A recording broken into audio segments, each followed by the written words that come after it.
Hey, and welcome to Touchstarved.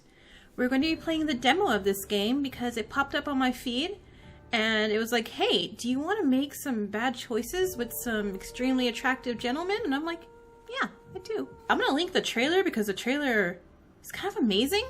It has like a slow cover of Every Time We Touch by Dan from Ninja Sex Party. So, yeah, it's kind of really cool looking, and I'm kind of excited about trying this out. So, welcome, and let's play Touchstarved. Alright, yeah, so this is a demo. I believe it comes out in December in a year or two, so, you know, just, you're going to be a little patient on me finishing this game. More so than usual on me playing games. Oh, also, content warning, please read the content warning if any of this is too much for you. I will not be hurt at all if you just click off the video here. Totally understand. In Touchstarved, your choices matter. The decisions you make may result in unique dialogue, interactions, or even choices in red text, which contain exclusive content. Okay, so red text is good. Got it.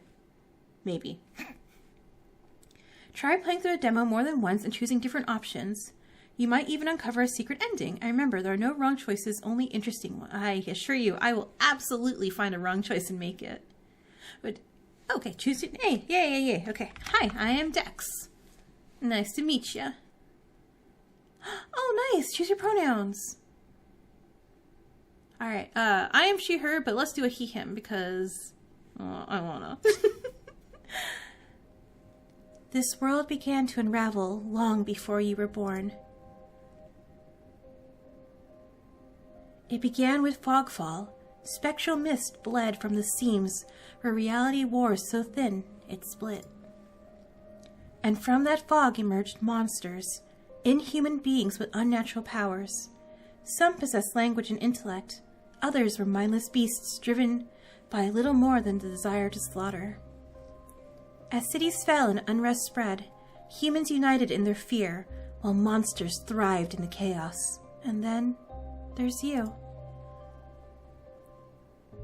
You're not even sure if you're human. You were born cursed, with hands that alter the minds of anyone you touch. Choose your backstory! Yeah, let's do it. Okay, so I get... Oh, neat! Alright, I can be named a fallen oracle. You were raised as an oracle in a remote temple. The priest claimed your touch bestowed enlightenment, but visiting mage revealed your curse for what it is. Following the mage's word, you fled in search of the cenobium. You regularly experience unnatural premonitions that rattle your body and soul. An innate sixth sense gives you a heightened awareness of hidden supernatural presences around you. Okay, that sounds useful, so I can know if, like, I'm being stalked by a creature. The Hound, a forsaken thief. You were raised by society's outcast criminals who accepted... Okay, I like this one so far. Who accepted you when no one else would. Your partner in crime, a friend since childhood, helped you steal enough money for a cure, then betrayed you. Aww. They left you with only enough coin to travel to the cenobium, your last hope. You have a sharply honed social intuition. You can survive and even thrive in a violent underbelly of the city, using your experience with the underworld to get ahead. Okay, I also have the Alchemist. That makes me sound smart, and... I'm a thief. Let's do this. Your name is Dex. You selected he, him pronouns. Your backstory is the Hound. Is this correct? Yeah, sure.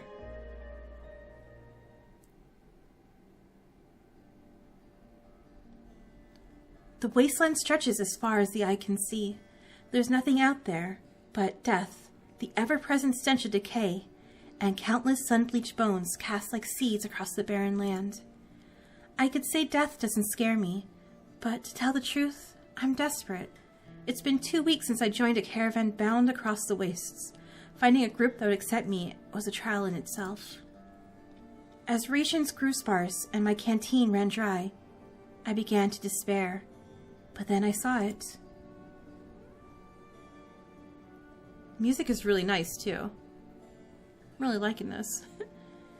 Eridia, the city of knowledge, one of the last bastions of humanity left in the world, and home to the famous academy called the Cenobium. All the world's knowledge gathered in one place.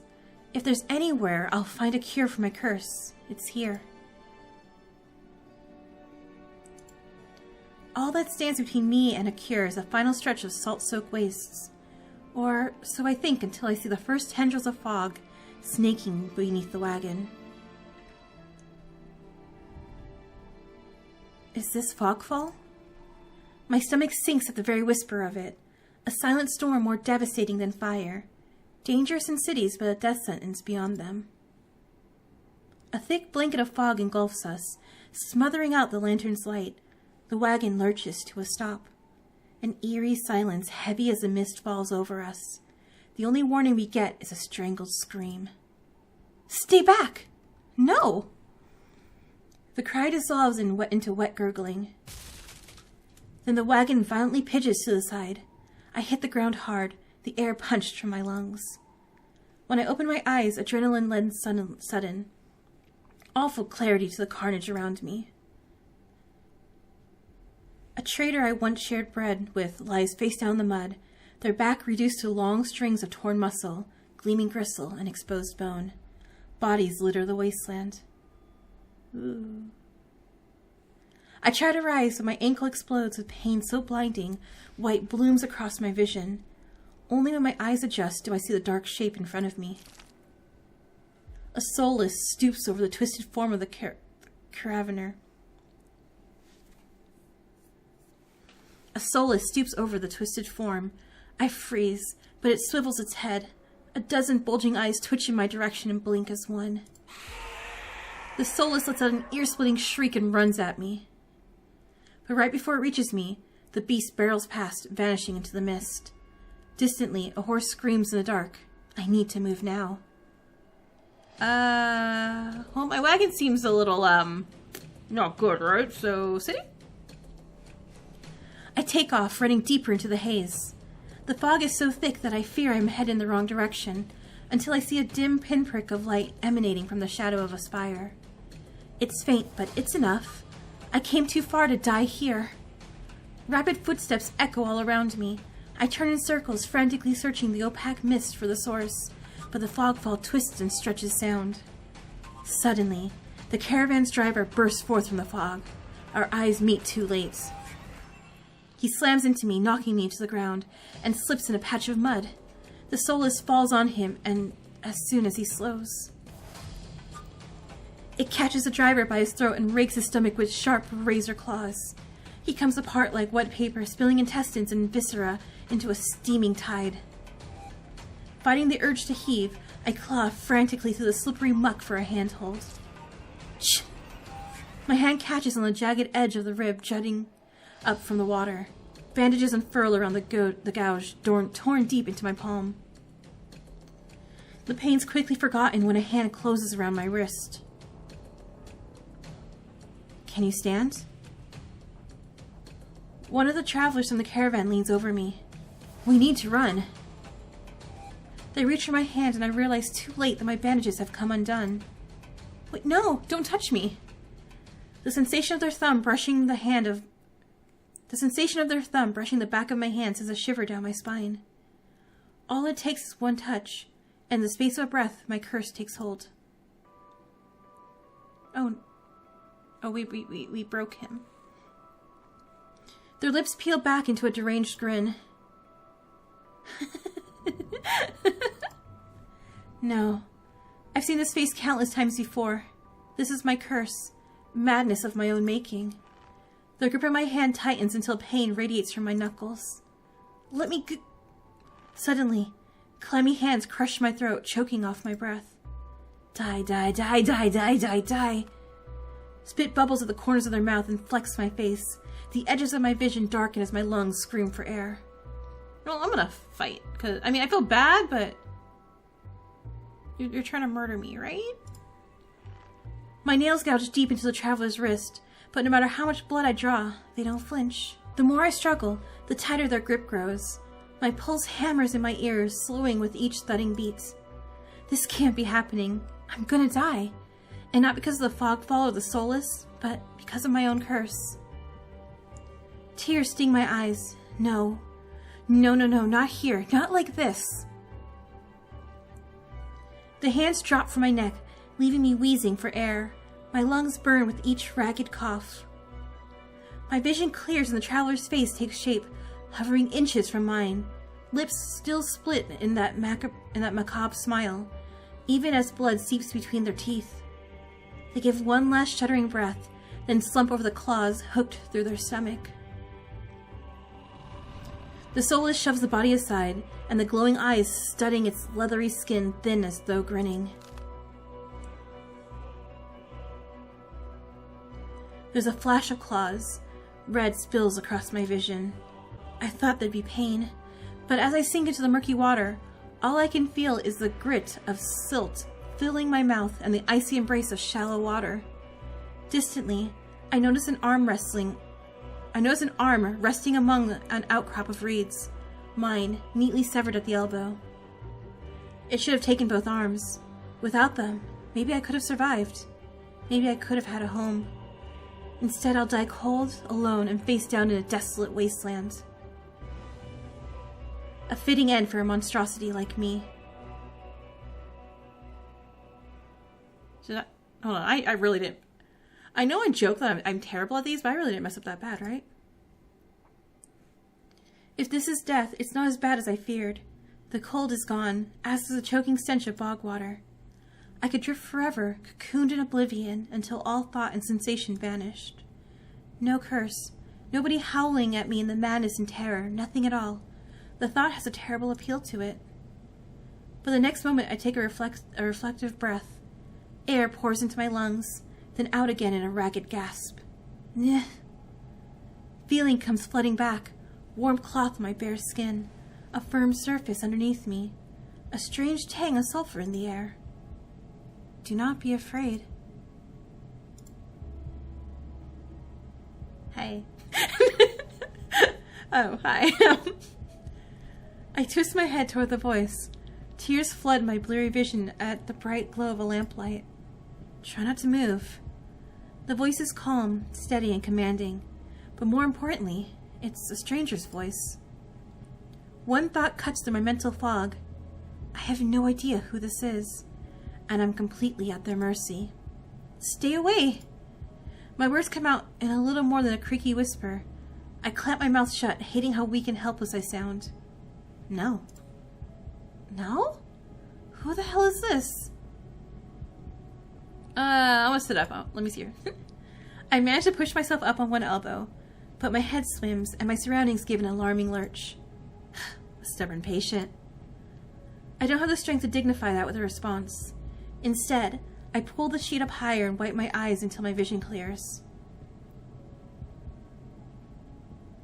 Hey. The stranger towers over my prone form. Warm light reflects off his pristine medical coat. I instinctively shrink back, and that's when I notice that I'm completely naked except for a thin linen sheet. God, I love this gold, shoulder pad thing that he has here. That's really... Sorry, the seamstress in me comes out sometimes. I'm like, oh, wait, no, that's really neat looking. It reminds me of, there's this... Oh gosh, it's an old anime now, isn't it? Trinity Blood? Where they have these elaborate costumes. They were like, how does that work in real life? I don't know. Naked, lying on a low cot, with a pair of sharp golden eyes watching my every move. The man's gaze flickers to my exposed, unbandaged hands. I plunge my hands under the sheet to hide them from sight, though it's too late. He must have noticed what they look like. Strange, cursed, inhuman. I brace myself for his inevitable suspicion and disgust, but his expression doesn't even flicker from that courteous smile. He just watches in placid silence as I struggle to make sense of my surroundings. Where am I? Who are you? Be calm. You're safe here. Whoever this is, he clearly has no idea who or what I am. I've never been safe anywhere, with anyone. The only people I have ever trusted betrayed me for a fat purse of coin. I scowl, pulling the sheet protectively around myself. Where are my clothes? The man's golden eyes narrow slightly. A sharp sigh rustles the papers in his hands. I see you're not to be dissuaded. Your clothes were torn to shreds when I found you, but I procured replacements. Is it cool? Nice. With a soft creak, he stands from his chair. giving me a better view of my surroundings. I seem to be in some sort of medical clinic. Bottles of silvery alchemical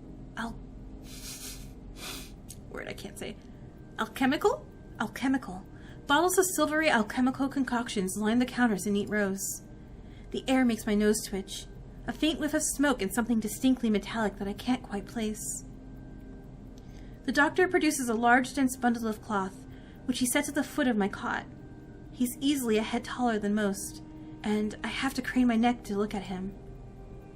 Well, I'm nice, so thanks. I should be polite if I can, especially since I don't know who this. Yeah, because I'm very sociable and good with other people, so. Me too.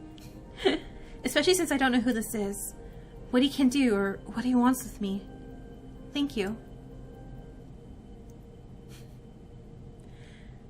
Sorry. You're welcome. I'll leave you to get dressed. With a curt nod, he leaves through a narrow door. I hear a soft click as the lock turns behind him. I count to 3 in the sudden silence.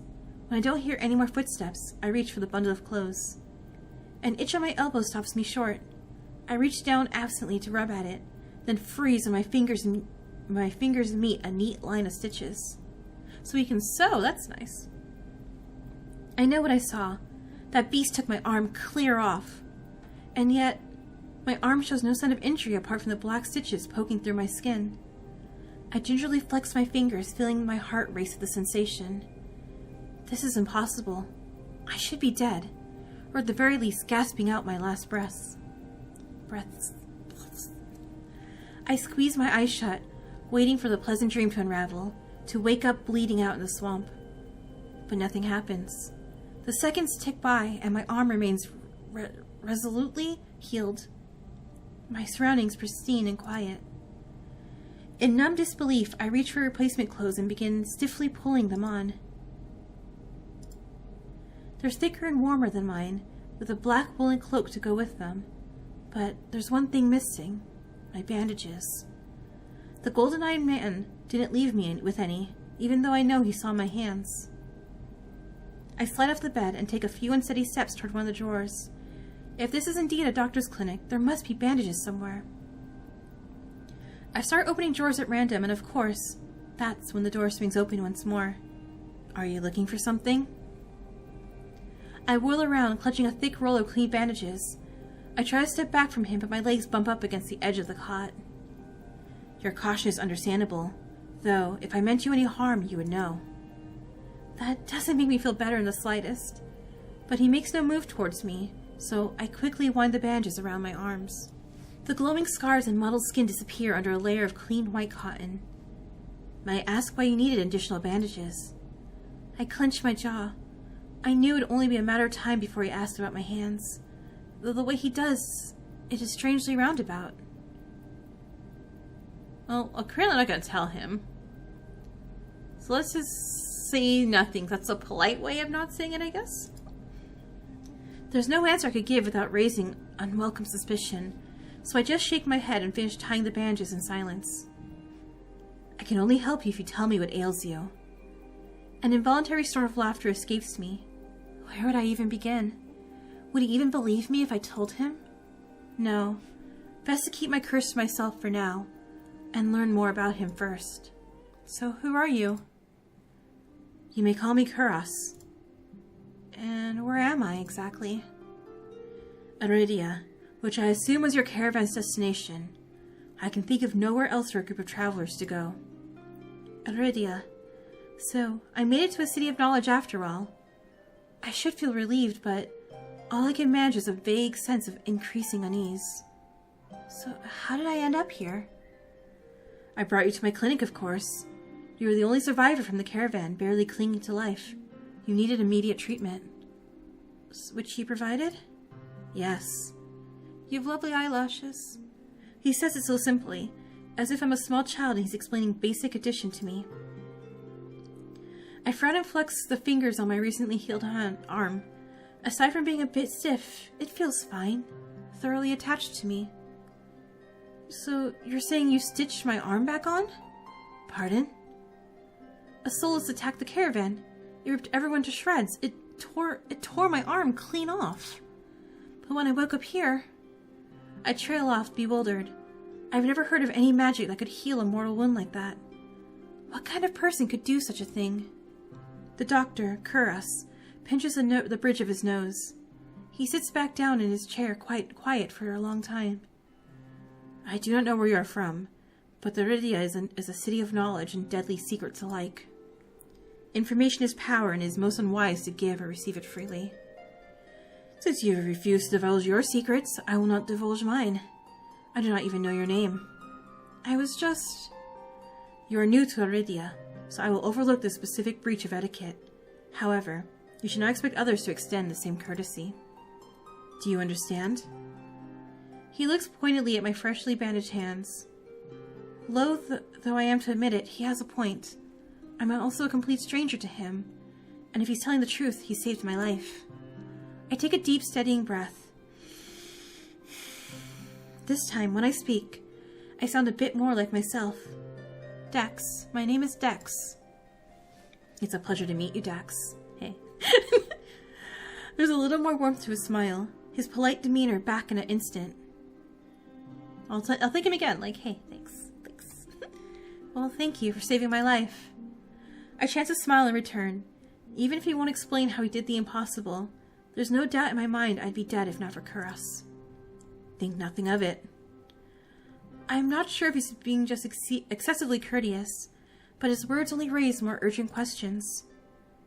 But I have to ask, why did you save me? You don't even know me.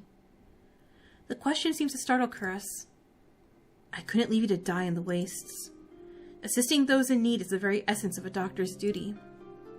Well, I never met a doctor who also handed out free clothes. My fingers find the edge of the cloak. There's a subtle but delicately embroidered pattern around the hem. I try to think about what kind of price Kuros might ask for such well-made clothes. No, I suppose not. Forgive my presumption. I rarely come across so fascinating a patient. I blink. What? Ah, I simply meant that few would cling to life so resolutely, or brave such a perilous journey to Eridia. I could not help being curious about you, Dex. His voice dips to a soft murmur, and he abruptly looks away from me. Like, I'm just gonna hit on everybody when I can. You're pretty curious yourself. Oh, whoa. You're pretty curious yourself. Am I? Well, I haven't forgotten about my arm. I wiggle my intact fingers at him. Clearly not. But you haven't asked me for any payment either. I require none from you. Oh, I'm gonna go break my leg near you then, hey. Travelers don't have an abundance of coin. I would be unethical to leave you destitute in a strange place. I fall silent, unsure of what to say to that. Nobody would help a horror like me for free. This has to be some kind of catch or trick, right? A loud knock at the front door stops our conversation cold, and spares me from having to say anything else. Duty calls. Unfortunately, you're not my only patient today. The knocking grows more insistent, and Kuros lets out a tired sigh. Please, wait your turn. Though he says it quietly, the clamor on the other side of the door abruptly stops. Do you need anything before you leave, Dex? Oh, between the soulless attack and my miraculous survival, I'd almost forgotten why I came to Eridia in the first place. I need directions to the Cenobium. The Cenobium. The look on his face is downright chilling. He pauses, choosing his words with the cold deliberation when he speaks again. Whatever it is you seek, it is very unlikely you will find it there. The Cenobium's gate opened for precious few visitors. Even if they did, he would not like what you found inside. My heart sinks. Is he saying that I came all this way for nothing? Risk life and limb for nothing? No, that can't be. I've only just arrived, and Eridia is the largest city still standing. There has to be a cure for me here. Then, if not the Cenobium, where would you suggest? Do you know anyone else in Eridia? I shake my head. Then I suggest a local guide. Head to the Wet Wick and ask for Leander. In red text, okay. Excuse me? The what? Okay, yeah. The Wet Wick. He sounds deeply unamused. Follow the postings advertising Leander's bloodhounds. They're difficult to miss. Okay, Okay, Leander, Bloodhound. Leander, Bloodhound. Okay, noted. When you meet Leander, tell him I sent you. This isn't much to go on, but Kuros points towards the clinic's back door. You'll be safe so long as you do not draw attention to yourself. That's easier said than done. I've always been a magnet for the worst sort of attention. If you require my assistance, you may return whenever you wish. Though he's smiling, there's a note of finality in his voice. Resigned to my dismissal, I slip out the back door. I find myself standing in a narrow and rather gloomy alley. I pull the new cloak up over my nose, stepping over the contents of chamber pots that have been emptied into the street. Something weighs heavily inside one of my cloak's pockets. My coin purse. Everything is still inside, every last coin that I scraped together for the journey to Eridia. It doesn't even look like it was opened. There were so few coins to begin with, they probably weren't even worth stealing. I glanced back at the closed clinic door. Kuros didn't take any payment. He didn't even ask for a future favor. But he also said that in Eridia, secrets are power. Does he expect me to give up mine at some point? That's not exactly a comforting thought. Still, no matter why he did it, Kuros gave me a second chance and a lead on where I might find some help. I better get going before he changes his mind. I squeeze up the alley and into the crowded main street. The line outside Kuros' clinic stretches down the road already. Two thin peddlers queue alongside weathered elders. If any place is in desperate need of a free clinic, it's this one. The cobblestones are treacherously rough under my feet. Deep grooves worn between them by regular flooding and decades of hard use. I knew Eridia was a river city, but I didn't expect it to look so eroded. The buildings are tied and dilapidated, all crammed together in narrow streets. A child darts by, clutching something greasy wrapped in paper. The smell of fried food drifts over to me. My stomach gives a faint gurgle. This morning's catch, right up, hot and fresh. Not too many eyeballs today. That sounds disgusting, but I'm starving, so I duck my head under the stall's grubby awning. A large fish leers up at me, its 3 bulging eyes still visible through the thick glare of crispy batter. The vendor gives me a gap-toothed grin. So, what's the cheapest thing that you have? The vendor points at a metal basket of what looks like long strips of savory fried dough. Oh, that sounds good. Fresh long, lads. 3 copper apiece. Don't burn your mouth. I take the coins out, counting them gingerly. At this rate, I might not even be able to afford dinner. Reluctantly, I drop the payment on the counter and take my meal. I was like, oh, that is things that I love in life. I love murder, visual novels, and churros. 2 streets later, I pass under a wrought iron archway, adorned with dangling garlands of red and pink lilies. The buildings in this quarter are a dizzying riot of color, painted walls and tinted glass everywhere I look. Sheer red and pink curtains flutter in the open doorways. Musical voices call out invitingly. Incense mingles in the pungent scent of the flowers, barely covering the salt and musk of warm bodies. This must be Eridia's entertainment district. I'm polishing off my food and dusting the crumbs from my hands when I spot a poster. It features a silhouette of a smiling man wearing a single dagger-like earring and the word Bloodhounds printed above his head. A motto, as above, so below, circles the artwork. If Leander's the leader of the Bloodhounds, then the face printed on the poster is likely his. Do I get to see it? I follow the line of identical posters around the corner, and nearly hit my head on a precariously dangling wooden sign. Looking up, faded orange letters read, The Wet Wick. The facade of the building looks like it's seen better days, but I hear faint music and laughter coming from inside.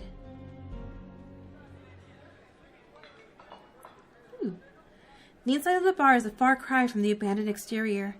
It's not even midday, yet most of the tables and booths are occupied by a loose assembly of people in matching green cloaks. There's a lot you can tell about a city by its dives. This one seems ordinary enough, even if the uniforms are unusual. A cursory glance doesn't turn up anyone with a dagger-shaped earring. I'm about to head towards the counter when a chant rises from the center of the room. Show! Show! Show! Show! The remaining green cloaks abandon the bar, and their booths rush towards the center of the room in a sudden torrent.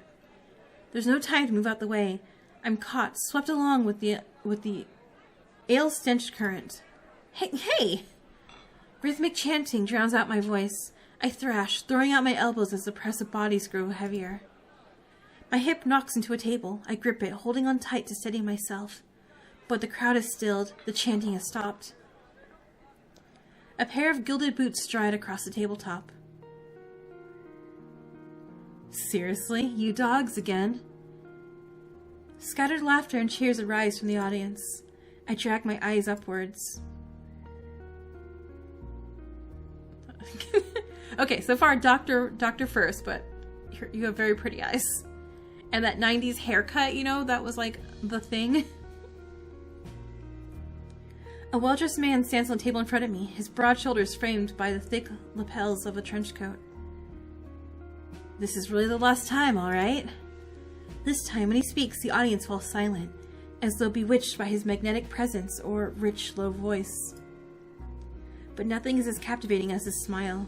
He beams at the crowd around him, a performer on his makeshift stage. Don't blink or you'll miss it. He laughs, and the dagger-shaped earring dangling from his left ear catches the light in a flash of gold. It seems I found Leander. He raises his hand above the audience and snaps. A flash of pale green light, real magic, no ordinary stage trick blinds me.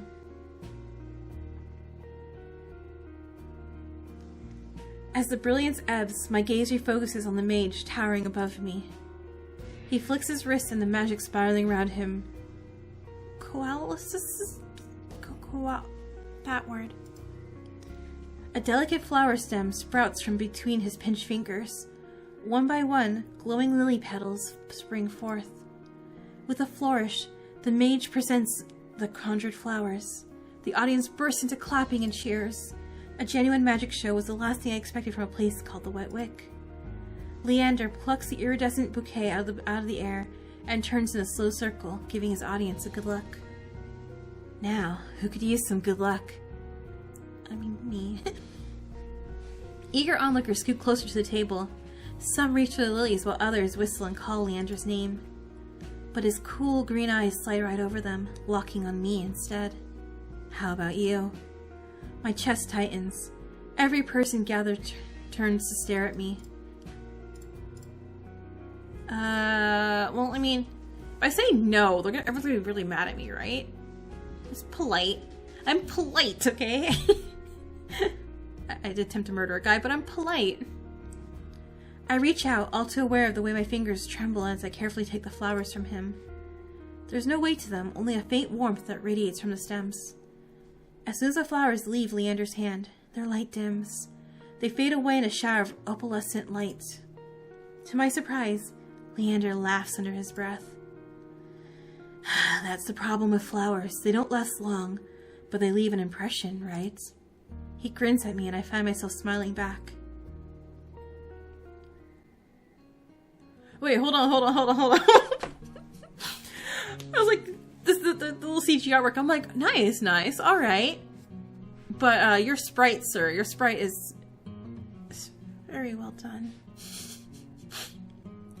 Okay, look, you knew what was going to happen when you clicked on this thumbnail. You're like, yes, this thirsty visual novel game. And so, you know.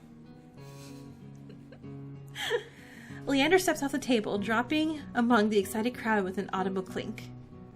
Alright, bloodhounds, get back to your drinks. Show's over. The green cloaks disperse at his command, returning to their tables and booths. Before I can make my way towards Leander, his eyes find me. He gives me a friendly wave, then beckons me over to the crowded counter.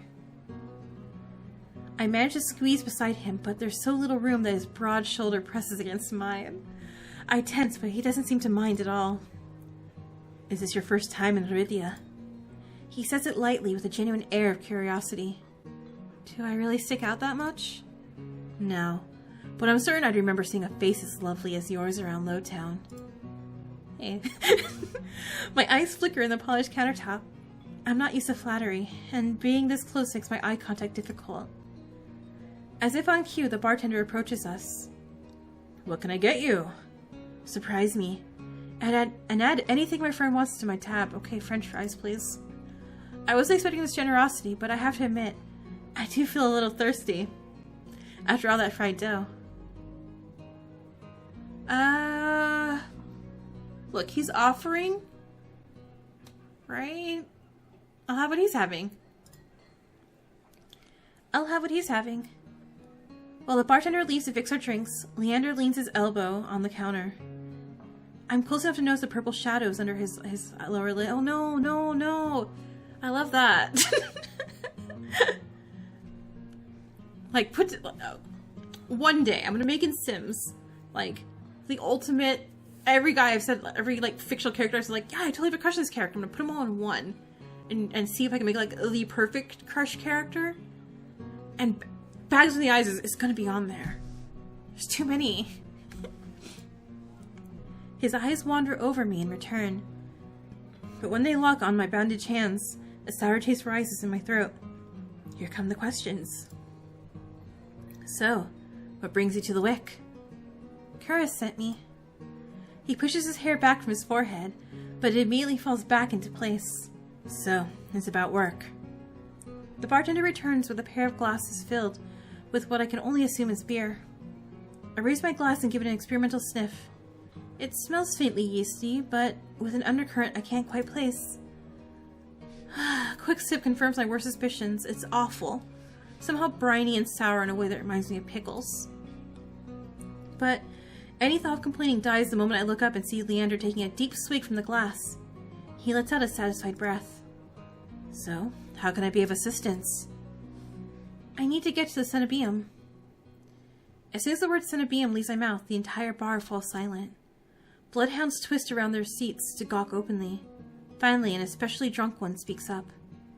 The hell are you bringing up the Cenobium in here? Throw him out, this is Bloodhound territory. The vitriol catches me off guard. From what the angry looks throw my way, it's clear I've broken some unspoken rule just I mentioned with Cenobium. When I glance at Leander, he's drinking, as though he hasn't noticed the uproar. Only when he catches me looking does he lower his glass. For the love of... He drags a hand down his face. Hey, keep it down, will you? This is business. I tense, expecting an argument, but the outspoken bloodhounds silently return to their drinks. Only a handful continue to watch me warily. Sorry about them. The Cenobium's a bit of a touchy subject in these parts. Mix in enough drinks and, well, you saw. How about we continue this outside? When I give him a terse nod, he pushes away from the bar counter.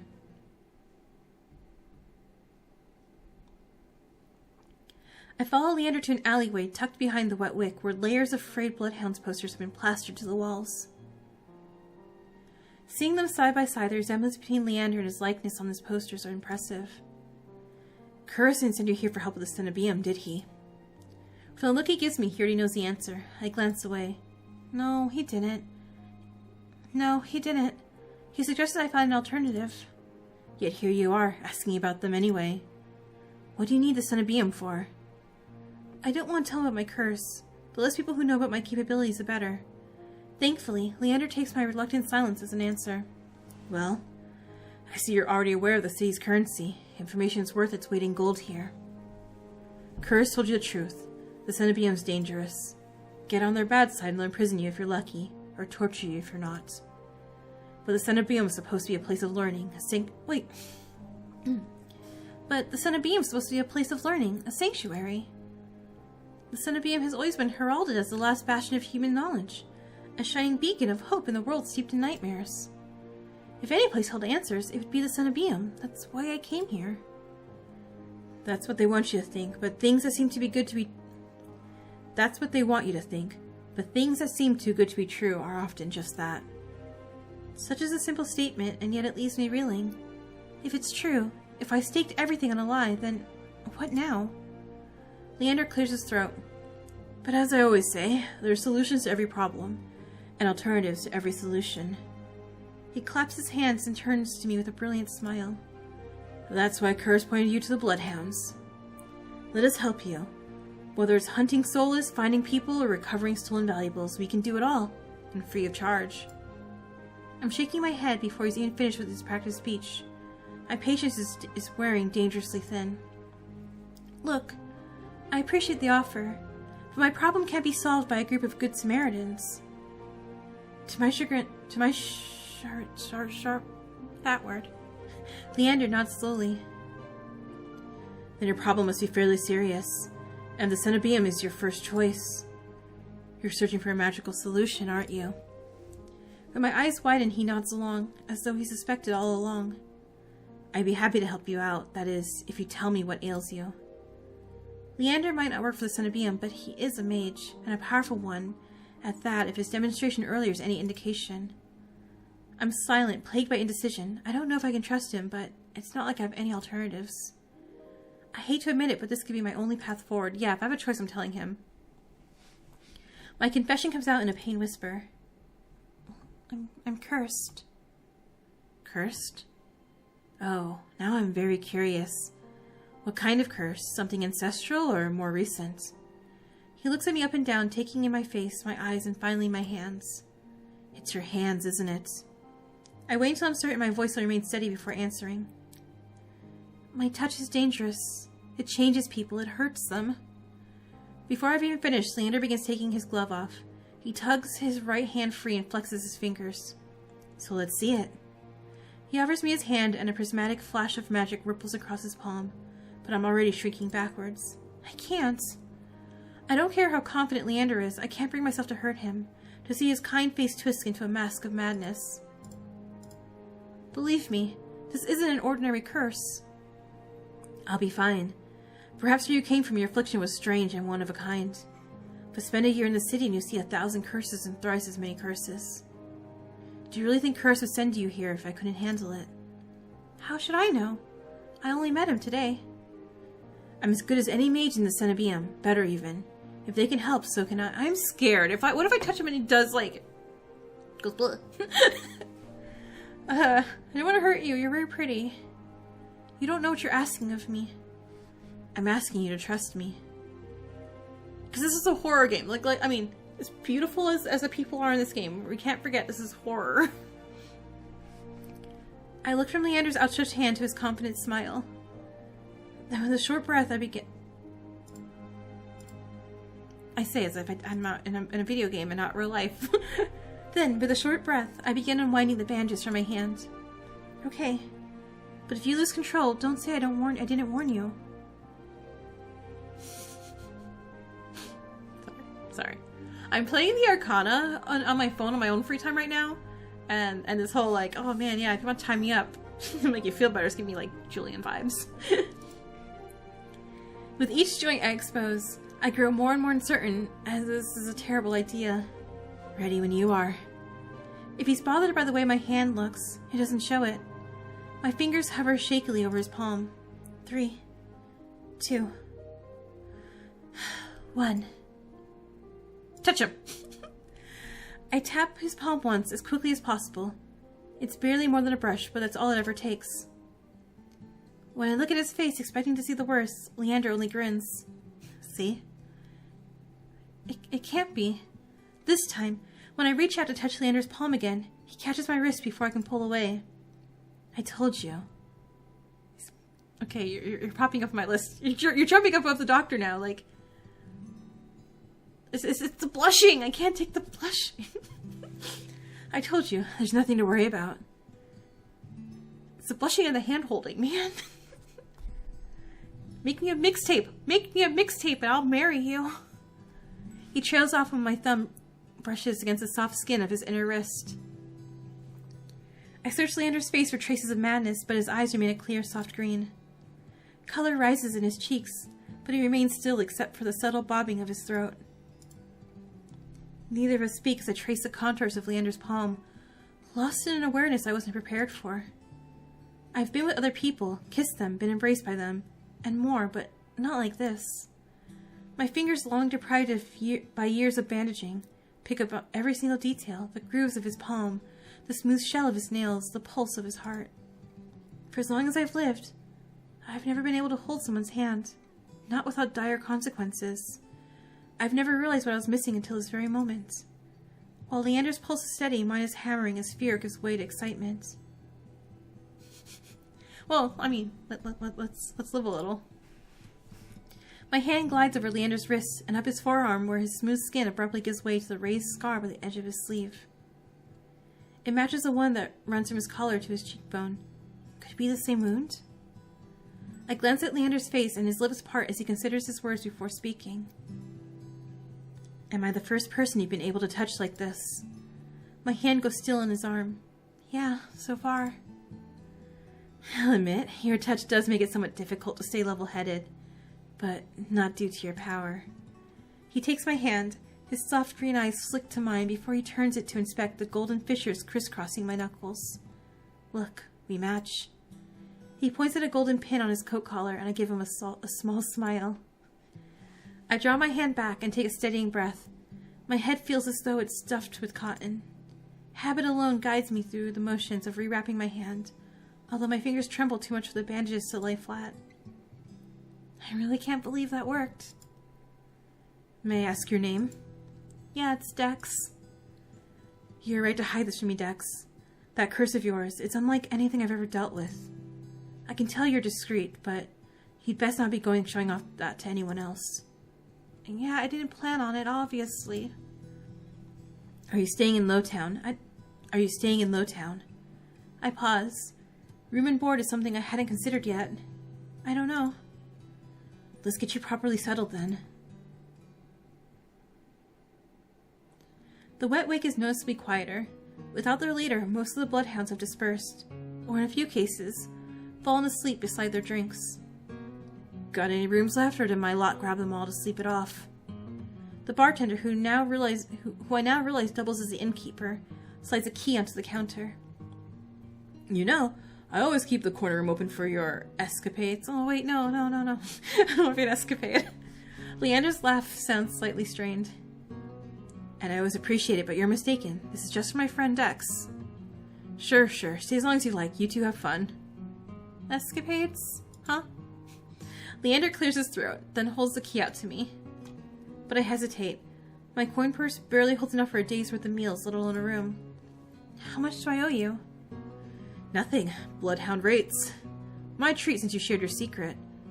Food, drink, and a warm bed. Anything you need. Carefully, I take the key from him. It's small but weighs heavy in my palm. I never expected to have a warm bed in Eridia, let alone free meals. I planned to steal whatever I needed to get by, no matter how dangerous. Oh, thank you. Go, explore, Dex. You'll find many roads in Eridia, each leading to different answers. But if you need a reprieve from what haunts you, come find me. Just be careful. Okay, so they both told me, like, hey, come find me if you need me. And they all really, really trust me, which I'm a little concerned about. Just be careful. I nod, taking one last look at the gleaming bronze key before tucking it into the pocket of my cloak for safekeeping. Leander gives me one last friendly wave before I depart. The air clings, sodden and heavy. Without the morning crowd, the sunless streets look barren and bleak. Even the peddlers are long gone. Only a pair of crows remain quibbling over the stale crusts in the gutter. I feel a ridiculous pang of envy. At least they've got reason to fight. I never felt so lost. Kuros and Leander both made it clear that the Cenobium can't be trusted. But I came so far and endured so much. I need to see the Cenobium for myself, if only to satisfy my curiosity. I should have asked someone at the bar for directions before. No, that's bad. Bad me. Don't do that. They said don't do that. I'm about to turn back when a shadow passes over me. A cloud, I think, until a puff of hot breath tickles the back of my neck. The shadow runs down the street in rivulets. Formless dark spreads like ink into blotted shapes. Claws stretch. A muzzle splits open to reveal long, jagged teeth. A growl rumbles so low and deep I feel it. I want to run, to scream, but I feel trapped, as though the slightest movement or a single breath will snap the jaws around me shut. No, I won't let it end like this. If I'm going to die, I want to see what got me first. I steel myself, then turn. The shadow vanishes as quickly as it came. I'm left standing in the middle of the street, alone except for a figure reclining in the shade of a nearby stoop. New person? Oh. Oh.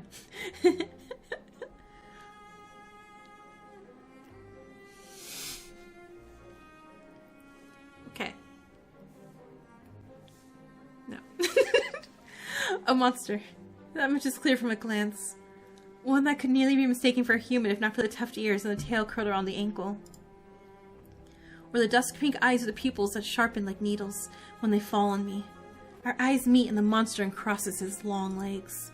His hair gleams a shade of red that reminds me of the unsettling of blood where it curls around his collar and throat. Like, did they, like, take a poll or something? Like, hey, look, let's... Normally, like, you know, in games like these, there's like, okay, there's a couple, I'm like, yeah, whatever. You're fine, I guess. But all of them are kind of like, hey. Jumpy, aren't you? His tone is so light and carefree that I glance over my shoulder to make sure he's speaking to me. When I look back, the stranger props his chin on his knuckles and regards me with an inscrutable little smile. Didn't you see that shadow just now? It was massive and it moved like a beast. Even as I speak, I'm aware of how ridiculous I must sound, but the stranger's smile doesn't falter. The only beasts I've seen in the Wick's drooling... The only beasts I've seen are the Wick's drooling regulars, though this did catch my eye. Hey! With a... Oh, hey. Sorry. Like, I'm upset, but thigh. With a flourish of his hand, my... What are you wearing? I'm fine. With a flourish of his hand, my in-room key appears dangling from his finger. It turns on its chain, glittering when it catches the light. My hands fly to my cloak's pockets, and sure enough, I find them flat. He crooks his finger, beckoning. I've already taken 2 steps forward before some stifled instinct stops me. Something feels wrong. I'm still on the edge, thrumming with so much adrenaline that the stranger's shadow flickers at the edges of my vision. I always attract the worst kind of attention, but I can't get rattled now. Okay. Like, he's cute, but I kind of want to tease him and not flirt with him. Who said that key's mine? He smiles wide enough to reveal pointed canines. I saw you drop it. You should really be more careful. Sitting like this, somebody might take advantage. A bald-faced lie without a hint of irony. I didn't drop my key and I didn't sense any magic either. He must have stolen it somehow. I approach the man, careful to keep an arm's length away. He doesn't look dangerous, but the most deadly ones never do. Do your ears twitch as you talk? Please tell me they do. The stranger's chain softly clinks with the tilt of his head. His ears flick. Keeping your distance? Until I figured out how you managed to rob me. Yeah, I am. You have a very nice face, though. I want you to know this. You think I stole your dinky little key from all the way over here? He gives an exaggerated sigh. I'm good with my hands, but not that good. Do I really look like a common thief to you? Do I look like a common thief to you? 'Cause I am. He's got me there. The sheer fabric of his sleeves alone would be too expensive for most street thieves. Hell, his shoes look like they cost more than I spent traveling there. And then there's a shop behind him. No matter the city, parted pink curtains only ever mean one thing. I'm really calling him, what's a polite term? I was like, a body seller is not the polite term. A gentleman of the night. And in this case, in the morning. Or, I don't know, I can't tell. Dusk? I'm not looking to buy, and I doubt I could afford your services anyway. Lucky for you, I don't charge. The man runs the tip of his tongue over a fang, and for the first time since I stepped into that shadow, I feel something other than dread. My face grows hot. That's not what I meant. I'm flattered, really. Were sex my trade, I might make an exception for you. I'm not half off for it. Sorry. Okay, bro. I mean, my channel's not... My channel's PG-13, okay? Just... Okay, just... Careful. Or, you could hand me over my key. You have very nice eyelashes, too. Ask nicely, and I might even let you tug my tail. Just throw it over here. So some spindly little street urchin can snatch it and run. He raises my key and tilts his head so he can watch it dangle back and forth. I suppose I could just claim your room for myself. Not that I'd be caught dead slumming it in the Wick with the rest of those slack-jawed imbeciles. You're obviously not from around here, so tell me, traveler. What misfortune brought you to this wretched place? His voice practically drips with derision. I'm not telling you anything.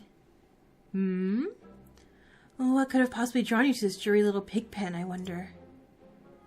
He listlessly watches the arc of my key swinging across his finger.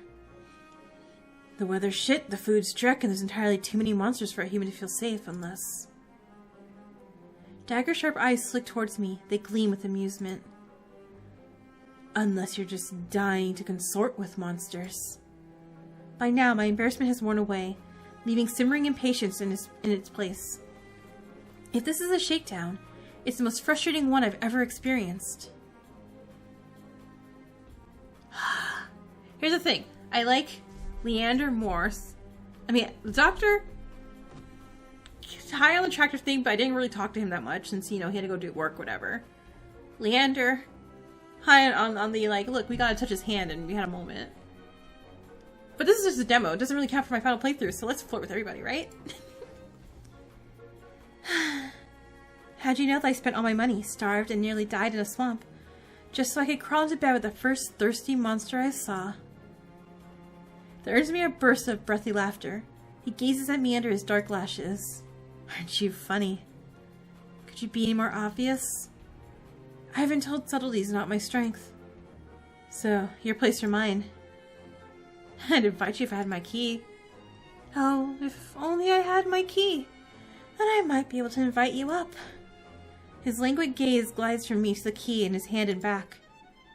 Come, take my hand and we'll go together. The more he flirts, the more convinced I become that this is some kind of trap.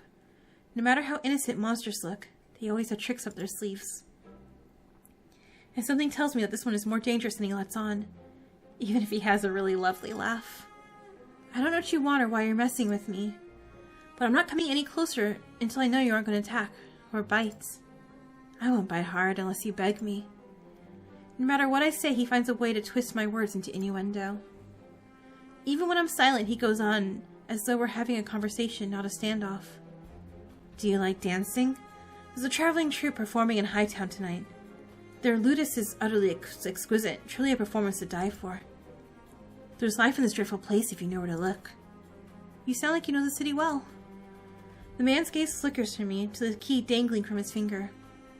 Naturally, this dump was a little more than a miserable little smear when I first arrived. Hightown, Lowtown, I know Eridia like the back of my hand. So, what about the Cenobium? Do you know where that is? His smile vanishes. I say the thing everyone tells me not to say over and over again until I piss off everyone in town. Surely you've seen it. The absurdly large tower looming over the rest. It's a little hard to miss.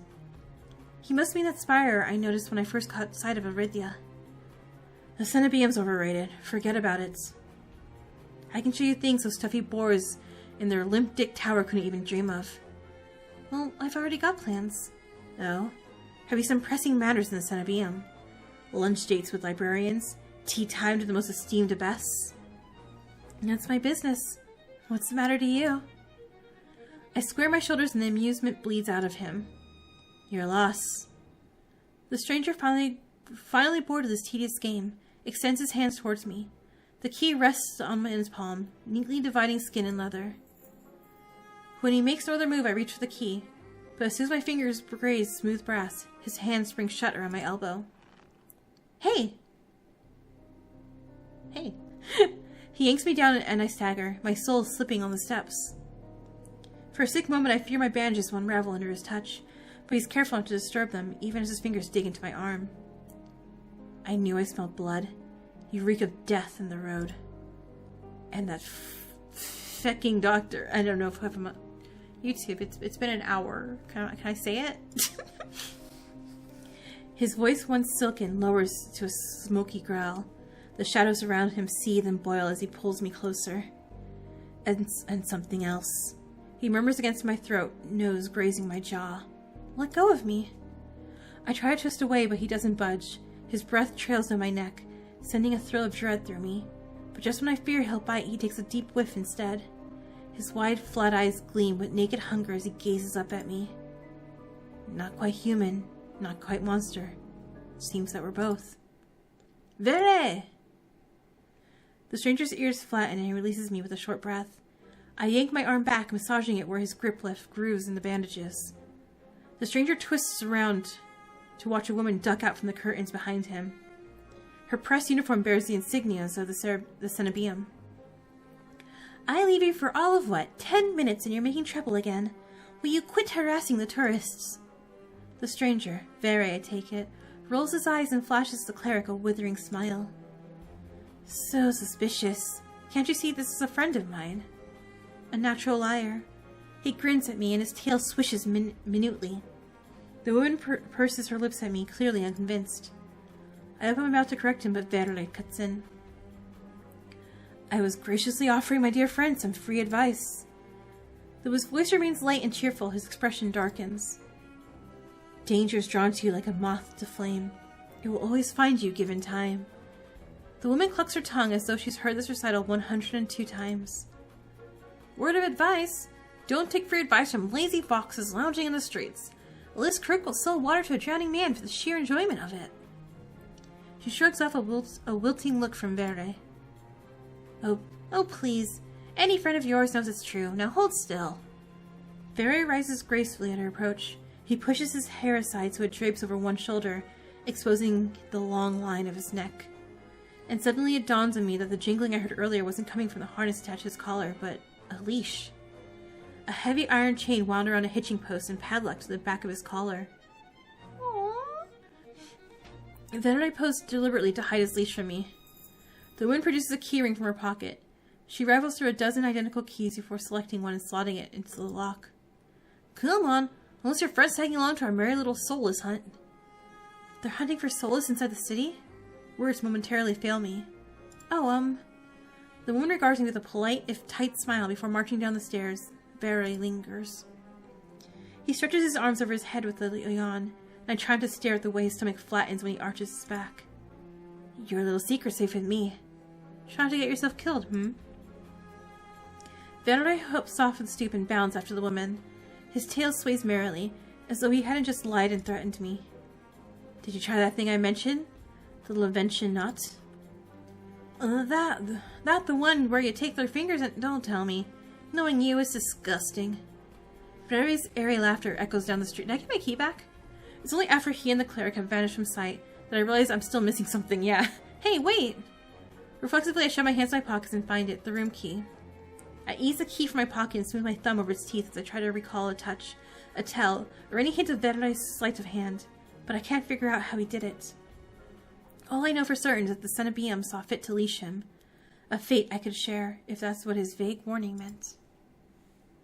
I let my eyes drift skyward, past the lanterns gently swaying in the breeze to the Cenobium, faintly visible through the haze. Just one glimpse is all I need, then I can put this all behind me. This time, the key goes into my coin purse for safekeeping. It's easy enough to follow the sluggish river that splits Eridia in two. A colossal bridge arches over the dark water below. I cross as quickly as I can, climbing ever uphill towards a distant tower. Hours later, legs aching, sweat beading on my forehead, I finally found what I was searching for. The Cenobium of the luminous void. It stands at the highest point of Eridia, surrounded by cold white walls. Well-dressed people stroll down the walkways, paying no attention to the massive tower in their midst. I'm the only one standing before the gates. I crane my neck up and up until the top of the Cenobium tower disappears into the clouds overhead. I frown up at the gates, wondering what horrible traps they might contain. Despite their delicate beauty, there must be more to them that meets the eye. Knocking seems like a terrible idea, but I don't see any other way of making my presence known. I'm halfway up the stairs when something moves in my peripheral vision. A shadowy figure crouches beneath one of the white walls. They reach out and tug on the vine, as if testing its strength. Oi, you there! The shadow vanishes as quickly as I spotted it, and a gaunt-faced man in a crisp charcoal uniform marches up the steps towards me. Another tourist. Get out of here once you're done gawking. A dismissive wave accompanies his equally dismissive words, and he turns on his heel without even waiting for an answer from me. I look back where I saw the intruder, but there's nothing. Just the leaves blowing gently in the cool breeze. I step away from the gates, hopelessness washing over me. Hello? Hello? A whisper so close I can feel the warm brush of breath on my skin.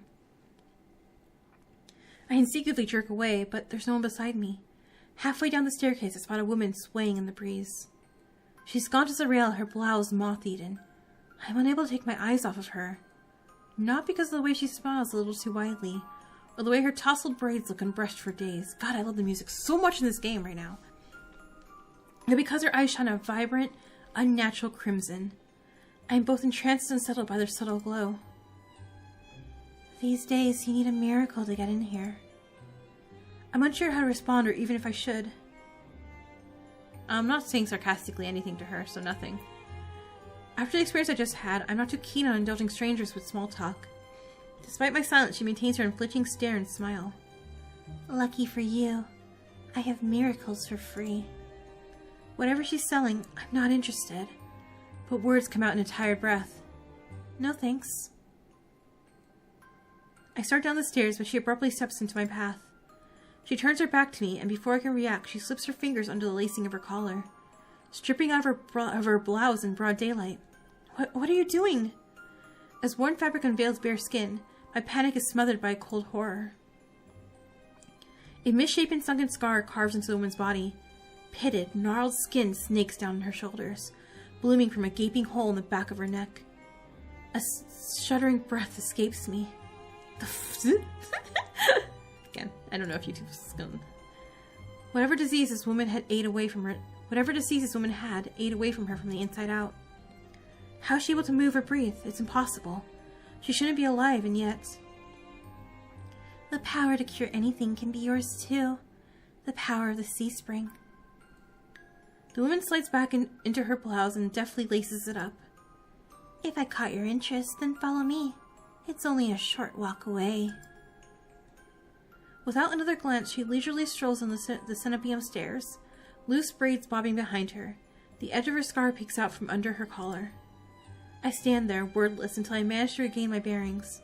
It's a twisted miracle, but a miracle nonetheless. This could be the stupidest decision in my life, but what choice do I even have? I take a final look at the Cenobium's shut gates, and I follow her down the steps. We descend from the higher streets, leaving behind their gilded decadence, as we cross the river. The wet, derelict districts feel more familiar to me, but the crimson-eyed woman takes me farther and farther still, until I've met with an all-too-familiar sight. Back to the wasteland we go. My gut lurches when I face the open horizon. The city's outskirts are hardly recognizable in daylight, and probably safer for it, but venturing beyond the Eridia's wall is a gamble I wasn't prepared to take so soon. Keep going straight, and the sea spring will reveal itself to you. I bark out a bitter laugh, loud and involuntarily. I've fallen for this already, not that I'm proud of it, but I know a setup when I see one. I barely have enough coin for a meal for what it's worth. If I wanted your coin, I would already have it. She says it so lightly I almost believe her, even as if she looks as physically capable as a toothpick. You're as safe inside the city as outside of it. Truthfully, the territory before you is the safest of all. What do you mean, territory? This region belongs to Ice. Ice? Most people know him as a gang leader, but he's much more than that.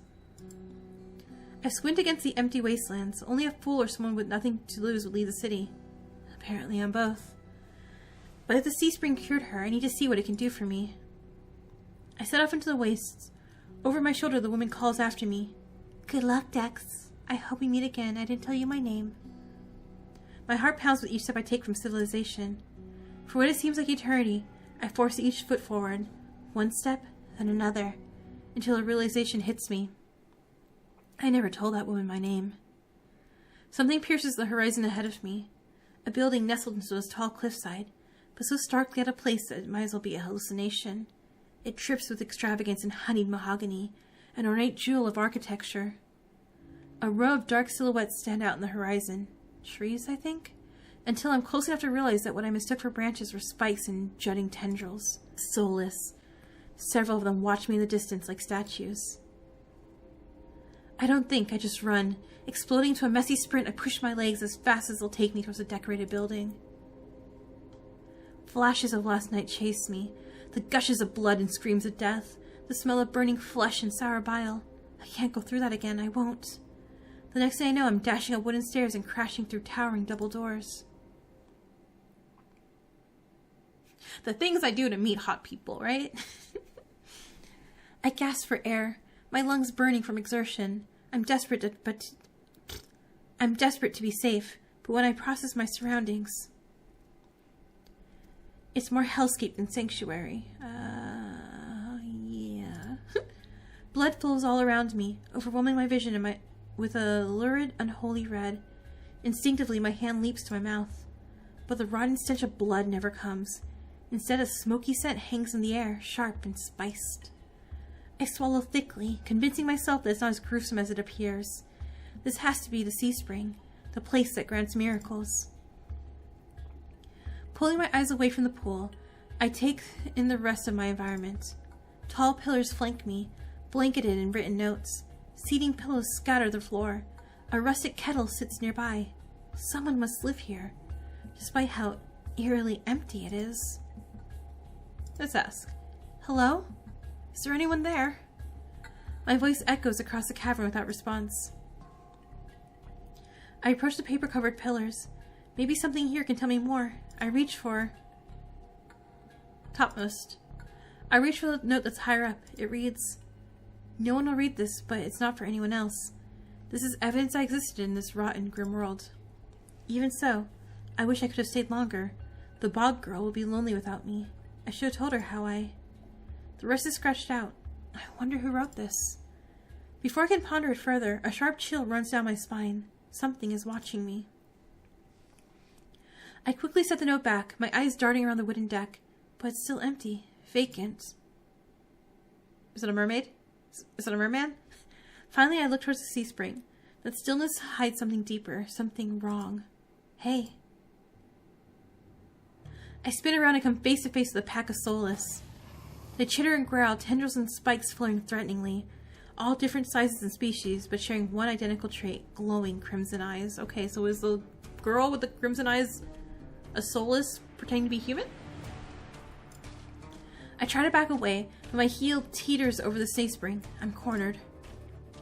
Watch your step, it's deeper than it looks. That voice again. At the sound of it, the soulless freeze, their snarls quieting.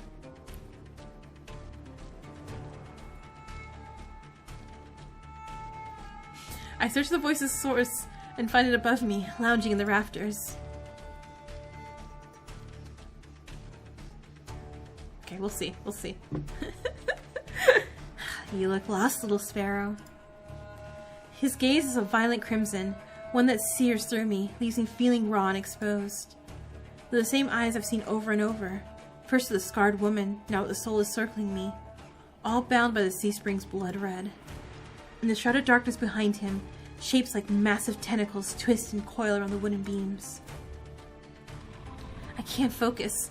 The soulless' growls ring in my ears. They're not advancing, but that could change at any second. Panic rises in my throat as I struggle to track them. Hey. Eyes on me. My stomach rolls as I tear my eyes away from the soulless. Don't ignore someone who's talking to you. It's not polite. For a moment, anger knocks my fear aside. Who is this bastard? I'm distracted. I'm kind of distracted by the soulless about to maul me. Only on my command. I scan the souls again. They really aren't attacking, posturing more than anything else. You tamed them?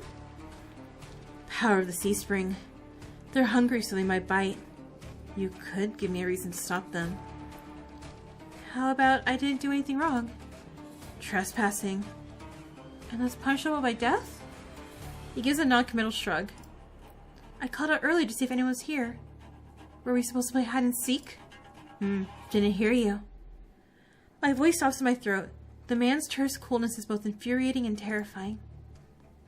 Okay, I think he's a little too much of a jerk for me. Just a smidge too much. I rack my brain for a way to diffuse the situation. Well, what do you want? Tell me what you want. I'm not in the mood for guessing games. Your hands. Alarm jolts through me. I hide my hands under the cloak. Show me. Why? Won't ask twice. With a sharp huff, I reluctantly hold out my bandaged hands. Are you getting off on this? Unwrap them. Okay, so again, in other games I play similar, in Obey Me, he's giving up too much of Lucifer vibes. I'm like, nah. I don't like being ordered around. I do not like it. Heat rushes to my face and fire to my tongue. I should give him peace of my mind, but not when his soulless are one command from ripping me to shreds. Yet no matter how much I will myself to move, my body is frozen in place. I stand there for a long, agonizing minute. My hands are trembling when I finally raise them. I know the skin beneath the wrappings all too well, the hideous unnatural flesh I've grown to despise. I grip the edge of the bandages. Stop. With a weary sigh, the man slides off the beam and lands with a thud that shakes the panels underfoot. He's a monster, with an imposing figure that towers over me. I couldn't tell how tall he was before, but he's big. Illuminated by lantern light, his features are stronger, sharper. Subtle clinks of metal accompany each of his footsteps. The closer he gets to me, the faster my heart hitches. What does he want? Is he going to kill me? I step backwards and find nothing to set my foot on. I forgot my back was to the C-spring. I fall, right before a warm hand catches my lower back. I'm hovering above the C-spring, the scent of smoke and leather enveloping me. Blazing crimson eyes bore into mine. Told you to watch your step. I'm too stunned to mutter a response. Like I weigh nothing, he guides me back to the solid ground and steps back. Following a subtle gesture from his fingers, the soulless around us disperse and relax. The shift in their demeanor is so abrupt it gives me whiplash. The enormous tentacles are no longer in the rafters, though now I doubt I ever even saw them at all. Either way, I exhale a breath of relief. Thanks. No, don't look cute. Stop it. As focused on me as he was before, the monster pays no attention to me now. He kicks some seating pillows out of the walkways, checks the contents of the kettle with a scowl. The sudden disregard is almost insulting. So, that's it? I'm not a threat anymore? Never were one. Then why'd you threaten me? People get honest when they're afraid. In other words, he was messing with me. I drag a hand over my face, exhausted by the fact that this is the second time a monster has provoked me today. You're ice, aren't you? Depends on who's asking. Ice? Ice. One of your friends told me this was your territory. She also said you were a gang leader. But there's no one else here. I thought there'd be more people. Ice picks up the kettle and walks toward the edge of the C-spring, then dumps out the contents into the endless red. Gang took a walk. His pleasant smile stretches across his face, ear to ear. Then, in an instant, it drops. I get the sense that I shouldn't ask about his gang again. Something must have happened. I've learned to recognize a real leader when I see one. Ice regrettably fits the type perfectly. He knows how to scare people. He expects submission, but it's uncommon for someone so used to being in power to be so alone. What do you need the C-spring's power for? Depends. Can it cure a curse? Probably. So wait, you don't know? Nope. He shakes off the empty kettle and starts collecting stray cups, tidying up. My frustration builds. I narrow my eyes at him in a questioning glare. What he notices, he returns it with an amused smirk. I want to go back to the guy who I like touching. Are you being irritating on purpose? Listen, Sparrow. The C-spring can cure anything. Nothing's stopping you from trying it yourself. So what do I have to do?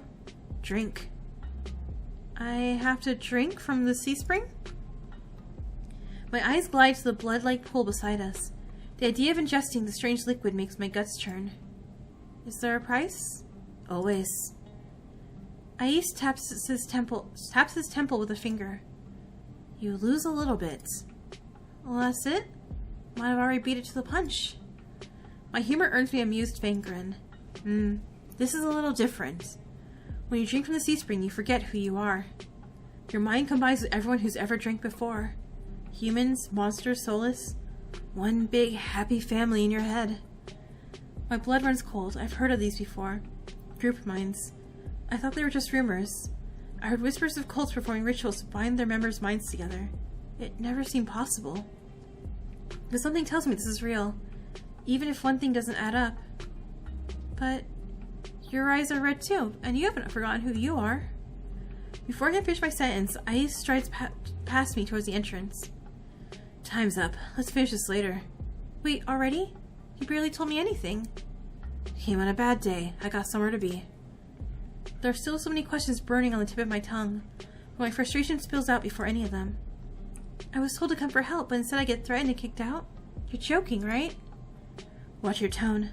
I'm nice, but you don't want to ruin the host's mood. My skin prickles. The feeling of being watched washes over me again. My eyes dart back to the sea spring. A lone ripple dances in the quiet surface. I take Isis' advice and clap my mouth shut. Isis approaches this nearby solace, a lanky dog-like one, with 6 legs and a crown of tendrils. Several sets of crimson eyes adorn its sides. Its forked tail wags rapidly when Isis squats beside it. He runs his fingers through the tendrils, scratching his chin, and pats its head. A gentle smile plays across Isis' lips. The affection he holds for the soulless is painfully clear. I dip my eyes away, my stomach fluttering at the tender sight. It's getting dark out, so this pretty girl will guide you back. Following a short whistle from Isis' lips, it trots over to the entrance, obediently tail swaying. I watch the soulless warily. Pretty's not a word I'd use to describe it, and the idea of it protecting me sounds absurd. If I decide to drink, how should I find you? Find someone with eyes like mine. They'll point you in the right direction. But think it over. Once you drink, you can't go back. I'm not going to drink. It's a lot to process, but I give a small nod. At least I know I have another option for a cure, as disturbing as it may be. I follow the soulless at a measured distance and watch it nudge the giant doors open with ease. When I'm about to cross the threshold, I sneak one last glance behind me. My heart skips when I meet his eyes. I'm about to snap my head away, but he just flashes me an easy smile. Till next time, Sparrow. I'll buy you a drink for scaring you. I don't trust myself to do anything but respond with another curt nod. Outside, more crimson-eyed soulless scuttle about. It's hard to believe it's the same threatening pack from before. They chase each other in circles, roll around in the bog's mud. They pay no attention to me as the dog-like one escorts me away. It's an uneventful trip. Somehow, the soulless looks over its shoulder at me to make sure I'm still following. Ooh, nighttime. What are we at? An hour and a half? Okay, I think we're almost done with the demo. Dusk darkens the sky before the time we reach the city. The soulless sits and looks at me expectantly with familiar crimson eyes. I want to pet the doggo. I want to pet the doggo. Oh, I should have stayed first. As nervous as I am, I carefully glide my fingers to the soulless's tendrils and scratch behind his chin, just like Ice had. It pushes into my palm and responds, rumbling with a sound akin to a purr. The vibrations are soothing, almost healing my fatigue. When it's satisfied, the soulless spins around and scampers back in the direction we came, vanishing into the darkness. It's barely my first day in Eridia, and I've already encountered so many things that I thought were impossible. Tame soulless being one of them. My head spins. Maybe I should call it a day. Nightfall creeps across the streets of Eridia. The city labyrinth, even in daytime, has become a warren of treacherous alleyways. The streets are completely deserted. If I hadn't been here earlier, I would have thought this part of the city abandoned. I make my way through the winding streets, doing my best to keep my bearing towards the Wet Wick. My steps slow when I hear a rustling in the dark. I strain my ears, but everything is still. Is the silence playing tricks on me? The fine hairs on the back of my neck prickle. A frisson of discomfort running down my spine. Something is wrong. My eyes dart from one side of the street to another, searching for movement, but the shadows are deep and dark as pools of ink. I see nothing. I can't stay here. I need to reach the busier part of the city. Drawing my cloak tighter around my body, I hurry on my way. Though I keep my eyes sharp and listen intently, there's only the sound of my own footsteps. As the moments pass and nothing happens, I begin to wonder. Maybe I really did imagine that noise. I turn the next corner, my thoughts are come screaming to a halt. My head spins, the world blurring as the adrenaline rushes through my veins. Only one thing is clear amidst the haze. The soulless that attacked the caravan. It's crouched over a dark, indistinct shape. A body. A garland of intestines spills from its pallid flesh. Blood grouts the cobblestones. For mercy, the soulless is too distracted by its meal to have noticed me. My feet feel as heavy as stones, but I just can't stand here. Holding my breath, I take a step backwards. When the wet, slurping sounds don't abate, I take another, and another. Then a shard of glass crunches under my heel. The world seems to slow to a crawl as the soulless raises its head, blood dripping from its tendrils. Every single one of its bulging eyes fix unblinkingly on me. It's really here. It's come back for me. Well, Lapton's run, so let's run. I'm off like a shot, running for my life through the darkened streets. Behind me, a piercing bass splits the silence, and heavy footfalls pound after me. My head thunders in my chest. I take turns at random, trying to lose it in the maze of streets, but I can't seem to shake it. I can hear its breathing now, a wet, fluttering rasp, but growing closer and closer. The same claws that severed my arm swipe out.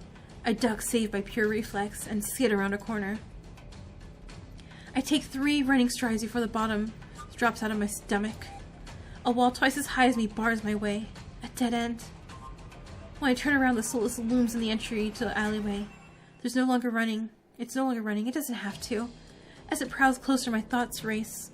Some of the buildings lining the streets are lit. There must be people inside. It's a long shot, but... Somebody, help me! My voice rings through the shadowed street, silhouettes pass by the windows. But nobody answers. In this wretched world, few people stick their neck out to help their own flesh and blood, never mind a stranger. The soulless, provoked by the shouting, gives a rasping hiss. It's the only warning I get before it lunges at me with a flash of claws. I hurl myself to the side, but the slick cobblestones betray me. I fall, sprawling over the rough stone. As the soulless looms over me, I scramble away from it until my back hits the wall. There's nowhere left to go. It descends on me for the kill. But the impact never comes. Wait, blood? Blood, blood, blood? It's blood? My blood? Someone else's blood? I wearily crack open one eye, then the other, not sure whether I should believe what I'm seeing. A hooded figure crouches in front of me, one blood-stained hand outstretched. Well, aren't you absolutely pretty? And saved my life. Moonlight silvers the edge of their stiletto knife. Their face and hands are splattered with blood, and the soulless. My eyes dart past my unexpected rescuer to the misshapen form behind them. The soulless's many eyes, once restless and vibrant, now look dull and waxy. A red pool spreads slowly from under its body. Numb with shock, I can't help but stare. It's dead. After all the people it's killed, after nearly killing me twice, I can hardly believe it. I love this collar thing that you have. It's very cool looking. Well, I gingerly take the offered hand. The stranger's gaze dips into my bandages. Pale lips part, on the brink of a question, then close again. With the strength belying their slight frame, they pull me to my feet. As soon as I'm on my own 2 feet again, they pull away from me and start wiping the blood from their face and hands. Stay there. They turn away from me stiffly, leaning over the soulless' gangly body. With their back towards me, I realize that I saw their hooded silhouette in the centibeam. No, we stand our short kings.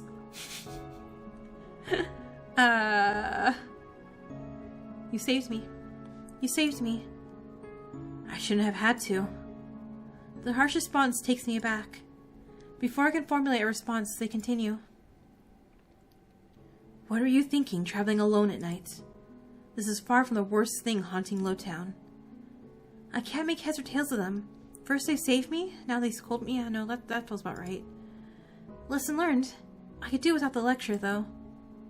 To my surprise, they break eye contact. Their attention glides back to the soulless' corpse. They examine it with an inscrutable expression. I clear my throat to fill the silence. I'm Dex. Okay, how do you say your name, sir? Mihin? Mihin. Suddenly, Mihin tenses. Their blade flashes as they drive it to the back of the soulless' neck. The soulless thrashes once, letting out a rattling hiss as the air leaves its lungs. Mihin leans into the blade, driving it deeper and deeper until there's a sickening crunch and the creature goes limp. My heart thuds into my chest. It must have been clinging to life by a thread. Mihin straightens up, withdrawing their blade with a single smooth motion.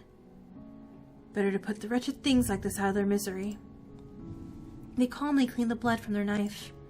That swift, unhesitating, lethal strike wasn't the work of an amateur. but they don't act like any of the cold-blooded killers I've seen in the past. Why is a Solus inside the city? Mihin looks at me, eyes searching before realization dawns. You're new here. There's no walls around the city. Solus can come and go as they please, until someone is contracted to stop them. The Cenobium's patrols don't bother to protect Lowtown. Not anymore. Okay, let me guess. You're not a fan of the Cenobium, then? I wouldn't go that far. Their brow abruptly furrows, and they sheathe their knife, motioning for me to follow them. It's not safe here. The vultures can smell death. I'm not quite sure what they mean, but I don't want to stay lost in the city. I trail behind them as they stride down the street. If it's so dangerous, then why are you helping me? You're making an unbearable racket. Next time you walk into the Solus' claws, at least die quickly. Okay, so like, still Leander, for, you know, is relatively nice to me. That I know of, maybe. Their answer is stingingly harsh. I hold my hands up, trying to forestall any more snippy comments. Alright, I get it. I'd love to get your way, but I'm sort of lost. I just need directions back to my lodgings. What makes you think that I'll help you? Well, nothing, but there's no harm in asking. That seems to catch them off guard. Their brow knits and they look away, scowling. How troublesome. Dex! Hey, you're back. Hey. Sorry, this is like... This is... He looks nice. I turn, surprised with a voice. Kuros walks down the street towards us. His white and gold clothing is pristine despite the grime of the city. Hello, Mihin. I see that Solus was your work. Mihin shrugs. There's a familiarity to the way they regard each other. You know them, Kuros? Oh, them. I'm so sorry. You're... Sorry. Enby. I didn't mean to call you. Okay. Noted. Fixing. Mihin is a freelancer who has done a few errands for me. They are quite reliable. Unreliable freelancers don't eat. There's something Kuros isn't saying here. Dex needs to get back to wherever he's staying before he wanders into the jaws of another Solus.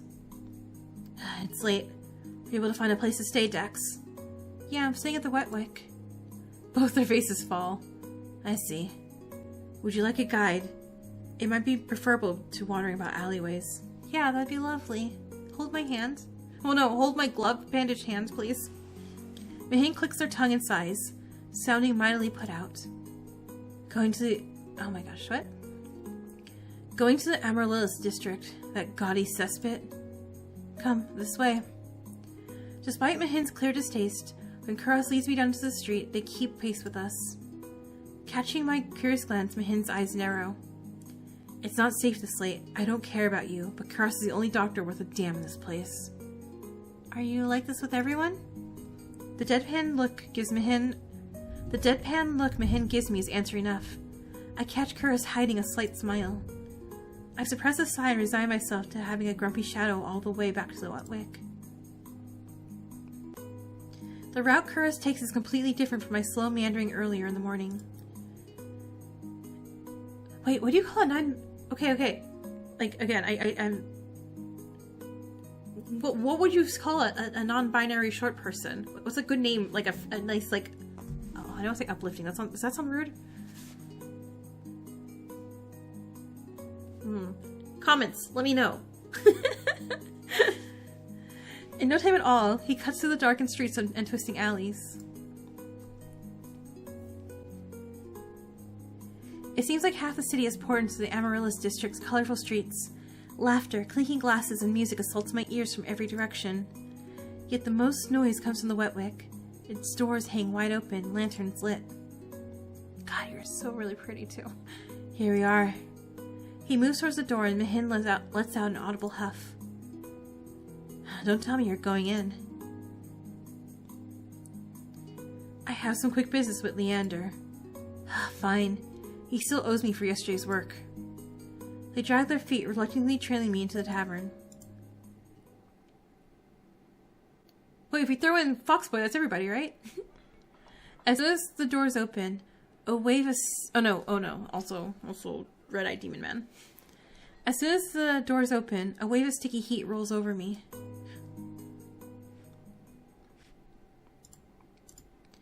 In the hour since I left, the wick has grown suffocatingly crowded. Kuros stands out, easily a head taller than most. Even so, I lose sight of him amid the sea of swarming bodies. Pardon me? The crowd parts as though answering his request. Kuros glances over his shoulder at Mihin and me before gliding through. How can anyone breathe in here? Mihin follows Kuros at a clipped pace. Hey, it's you again. Touch my hand. Leander is right where I left him. Although he's traded places with the bartender, he holds a pair of shot glasses filled to the brim with luminous green liquid. And now for the finishing touch. A flash of magic paints the glasses white with frost. You're never gonna guess what's in these. Leander slides the glasses across the bar, and I get my third and fourth shocks of the evening in rapid succession. Oh, hey, he is here. Ice leans across against the bar, an elbow propped on the counter. He catches the glasses and lifts one to the light before turning upside down. The contents, magically congealed, stay firmly in place. Is it just jello? You're supposed to make drinks, pretty boy. Don't tell me you're wasted already. Hey, okay, so it is everybody. I think we're near to the end of the demo. Very perched on the bar's counter beside Ice, takes a single look at the shot glasses and shakes his head. What have we here? A bucket of boogers? Leander's nose treasure? You've eaten worse. Very's lips twitch and ears flatten when Ice offers him a glass. He turns his cheek with a sniff, and Ice just snickers. Coward. Don't tell me you're actually... In one fluid motion, Ice throws back his head and downs the shot. Drinking that? A dark look crosses Ice's face. It's chewy. Chewy? Wait, let me try again. Behind me, Mihin grumbles. I told you this place is a nest of degenerates. If it isn't Kuros and Min... At the sound of Leander's voice, Mihin's pale eyes grow wide. They look ready to bolt until Kuros sets a hand on their shoulder. I promise this will not take long. Mihin's eyes dart from Kuros' hand to his face, then soften. Fine, you first. While he stepped forward, I linger behind, struck by a sudden revelation. All the people I met today know each other. Good evening, Leander, Ice. Another drinking competition, I presume. Okay, I mean, all lined up. It's a very nice lineup, right? Oh, it was evening already. Could have sworn it was earlier. Just some friendly rivalry, Doctor. Nothing to be afraid of. Kuros acknowledges Leander and Ice with the slightest nod, ignoring Verde entirely. Not that Verde seems to mind. He tilts his head and an impish smile curves his lips when he spots Mihin looming silently behind Kuros. I almost didn't see you there, Mihin. Looking for your booster seat? Oh no, don't be mean. Look at the cute ponytail. Mihin pushes their hood. Mihin pushes back their hood. They level Verde with a cool look. I thought Ice wasn't allowed to bring his pets in here. Verde's tail gives an angry twitch.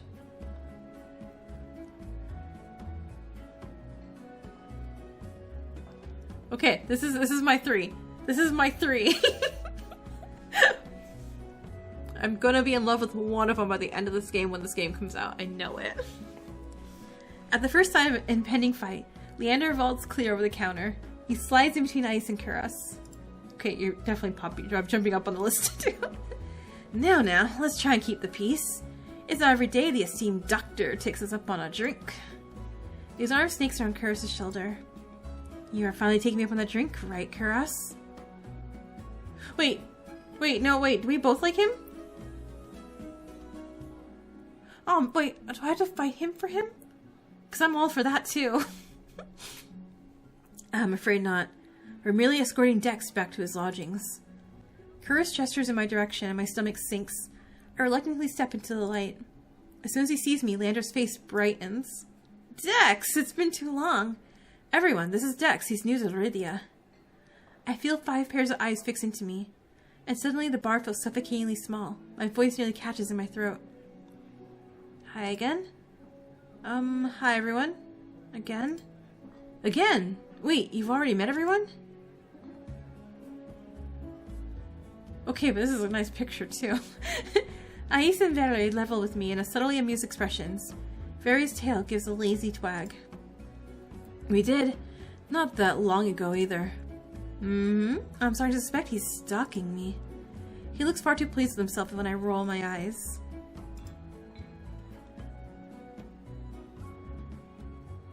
Okay, what's the shorts, man? It's the shorts. Okay, no. Okay, Gus, I gotta pick. I gotta pick. Liz calls for drinks. Okay, I mean, you also could tell me who would you guys go for? Cause yeah, but the thigh. Alright, this calls for drinks. What does everyone want? In an instant, all eyes turn to Leander, freeing me from the burden of the attention. I still can't believe they know each other. Watching them talk amongst themselves feels surreal. But for the first time since I undertook the journey to Eridia, I feel a faint glimmer of hope. I know I was meant to meet them. The low, pleasant rumble of Leander's laughter pulls me from my restless thoughts. Well, color me surprised. You make friends fast, Dex. I wouldn't go that far. We're more like acquaintances? A wise man once said that acquaintances are merely friends you haven't shared a drink with yet. A wise man? You said that. Here. Last week. I can hear Mahin's lip curl with a distaste from across the bar. Leander clears his throat and continues unperturbed. Let's toast to Dex's health. Care to join in, Doctor? Kuros politely declines the wave of his hand. How about you, Mahin? No. Are you? No. Okay, I like you too. A resounding pop pierces the din of the bar. We all turn the direction of the noise. Ithera looks almost bashful as he accepts an overflowing flute from the bartender, poured from a bottle so old its label has worn blank. They serve champagne here? Since when? Also, I want champagne, please. Valerie pauses in the middle of licking champagne foam from his fingers with a coy smile. You don't mind, do you? In a transformation as impressive as his magic trick, the concern on Leander's face vanishes. He laughs softly. Nah, be my guest. I know you've got expensive taste.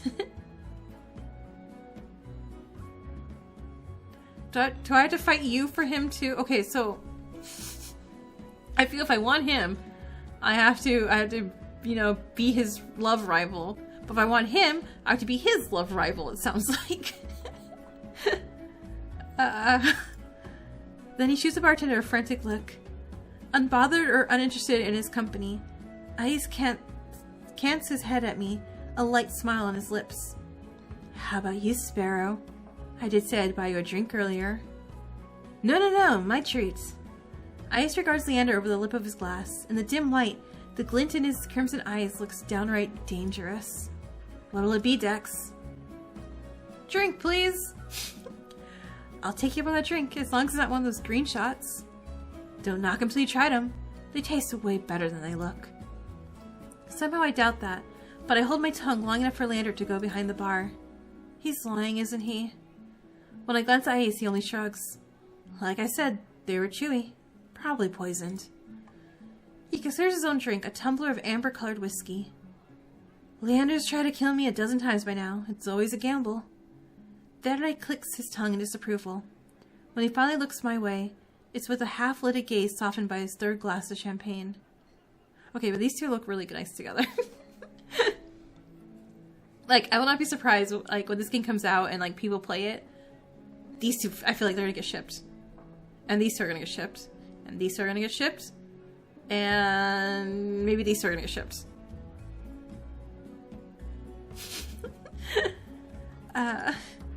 Where are you? I wouldn't let Leander put anything in my mouth.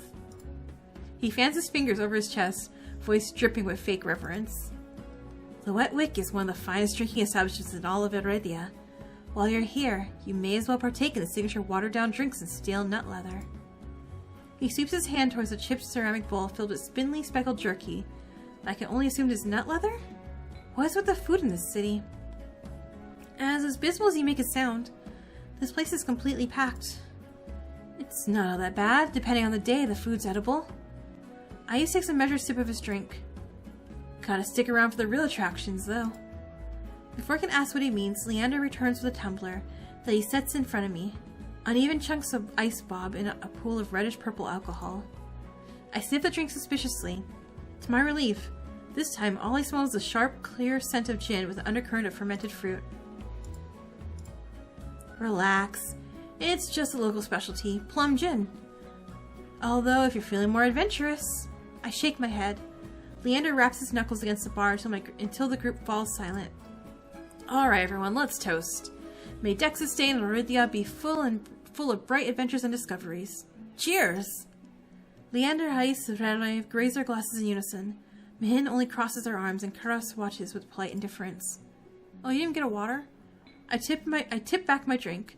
The plum gin is eye-wateringly strong, despite a sharp medicinal edge. It goes down smooth. So I think he doesn't drink, and I think if I was supposed to go down his route, I'm not supposed to drink either, maybe. One sip softens the edges of my vision. The next fades the din of the crowded bar into a low, persistent murmur. I find myself unwinding for what feels like the first time in years. Aren't you the popular one, Dex? I'm guessing you met Kuros first. It would be more accurate to say that I found him. He saved my life. I merely performed my duty as a doctor. Although, I must admit, I was confused when I woke up missing all my clothes. Leander makes a choke noise. Somewhere behind him, Mihin sighs. It's not what you think. Dex was in grave danger. I could hardly treat such injuries through tattered clothes. The silence that follows stretches uncomfortably long. I look away, unable to face Kuros' disappointment, and catch Very snickering behind his hand. That's my cue to change the topic. Kuros isn't the only one who saved me today. Don't you listen, I didn't save you, you were simply there. Well, that's Mihin for ya. Leander reaches for Mihin, but they duck under his arm with practiced ease, without so much looking his way. As reliable as they are moody. You're one to talk considering you neglected to warn him to stay off the streets at night. Oh, well, I got a little distracted. Mihin's only response is a short breath. Well, at any rate, I never got a chance to thank you, Mihin. Don't. The less soulless alive, the better. Wait, isn't, Ice gonna be mad about that? Yeah, there we go. For a heartbeat, Mihin's eyes flick towards Ice and their lips twist. Ice is too busy nodding along to Verre's enthusiastic pantomime of stabbing to notice. Lost in doubt in an enthralling discussion. I've had enough of this hellhole, let's go. Mihin and Kuros share a brief look, then the doctor speaks up. Very well, but there's something I must discuss with Leander, if you'll excuse us, Dex. And just like that, the three of them depart, leaving me alone to savor my gin in silence. Or so I think until I hear a voice so soft, and low, it's practically a purr. Lost your tour guide? I turn to find Crimson and Pink eyes trained on me. It's not lost on me that they chose the instant the others left to strike. Just my luck. I had to be abandoned with the two most irritating people I've met all day. Monsters or not, there's no telling what to do if either of them push me again. Don't tell me Leander already snuck off to go. I don't know if I can PG-13 say that. He's got business with Kuros and Mihin. Two on one business, Isn't he lucky? You bad. I can't tell if it's the champagne of the company, but Verre has grown noticeably more relaxed. He sits with his chin propped on the back of his hand. His ears twitch whenever his hiccup shakes his shoulders. Why are you so far away? Come join us. He pats the empty bar stool beside Ice, but I hesitate. The smile Verre wears is sweet and distinctly sly, and with drinks in the mix, I dread how he and Ice will mess with me next. We don't bite. I'm not sure about that. Just hours ago you tried to rob me and you threatened me. Me? Steal? Surely you must be mistaken. You sure it was me? Yes. And then you have the gall to kick me out so you can go drinking. He gives me another one of his shrugs. I was lonely.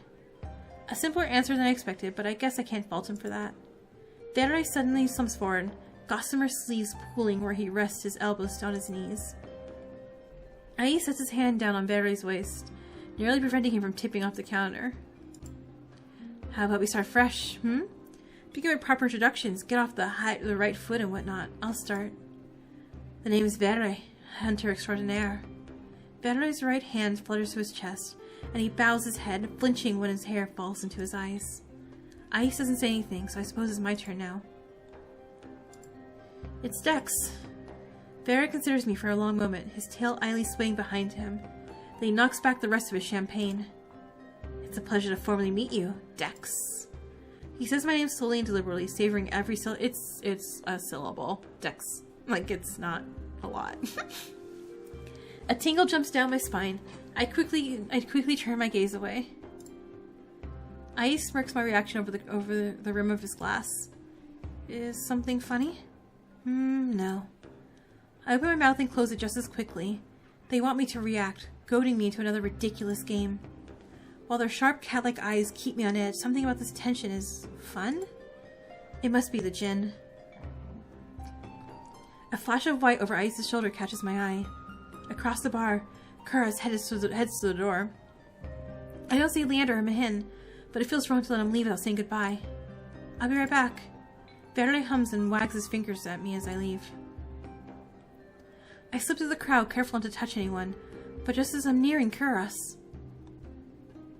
Gugh! I stagger, shoulder checked by a man with a neck thicker than both my thighs. He stares at me, nostrils flaring. Out of my way. My words spill out on their own. You watch it. I regret them as soon as I leave my mouth. Ah, that gin. The roughneck wheels around, shoving a bloodhound out the way so he can close in on me. What did you say? He shoves me backwards, sending me stumbling to the sticky floor. I'm fine, but my heart leaps into my throat when I see the roughneck bearing down on me. You're trying to start something here? The roughneck freezes, his fist cocked back. A group of bloodhounds called by commotion circle him, sizing him up. For it feels like an agonizing long moment, the roughneck looks from me to the bloodhounds. Finally, he sniffs and spits on the floor next to me. The lob narrowly misses my cheek. Screw it. Too many freaks in this circus tonight. He turns his back on me and comes face to face with Ice. A dangerous smile spreads across his face. You'll do. What happens next is a blur. Ice's fist crashes into the roughneck's jaw, causing an eruption of gasps, shouts, and even cheers around us. I scramble to my feet as the frantic crowd swarms around me, cutting off my sight of everything and everyone. Through the ruckus, I hear Leander shouting, Hey, Ice, take it outside. Ignore them, everyone. Look, drinks are on me. With those 4 words, the wick erupts into hoots and hollers. The ring around me disperses as bloodhounds and onlookers rush towards the bar. Through the thinning crowd, I catch glimpses of familiar faces. Ice vanishes up back, dragging the roughneck behind him. Are you... okay, do you eat him? Kuros lingers near the door, I suspect, searching for any wounded before he departs. No, follow him! Mahin draws her hood up tight as they slip out the side door. While Vera leans across the counter to slip a glass of wine from behind the bar. And Leander, seated at the opposite end of the bar, gestures dramatically and apologetically at the bartender. In the space of a heartbeat, I realize that there's no telling when or if I'll see any of them ever again.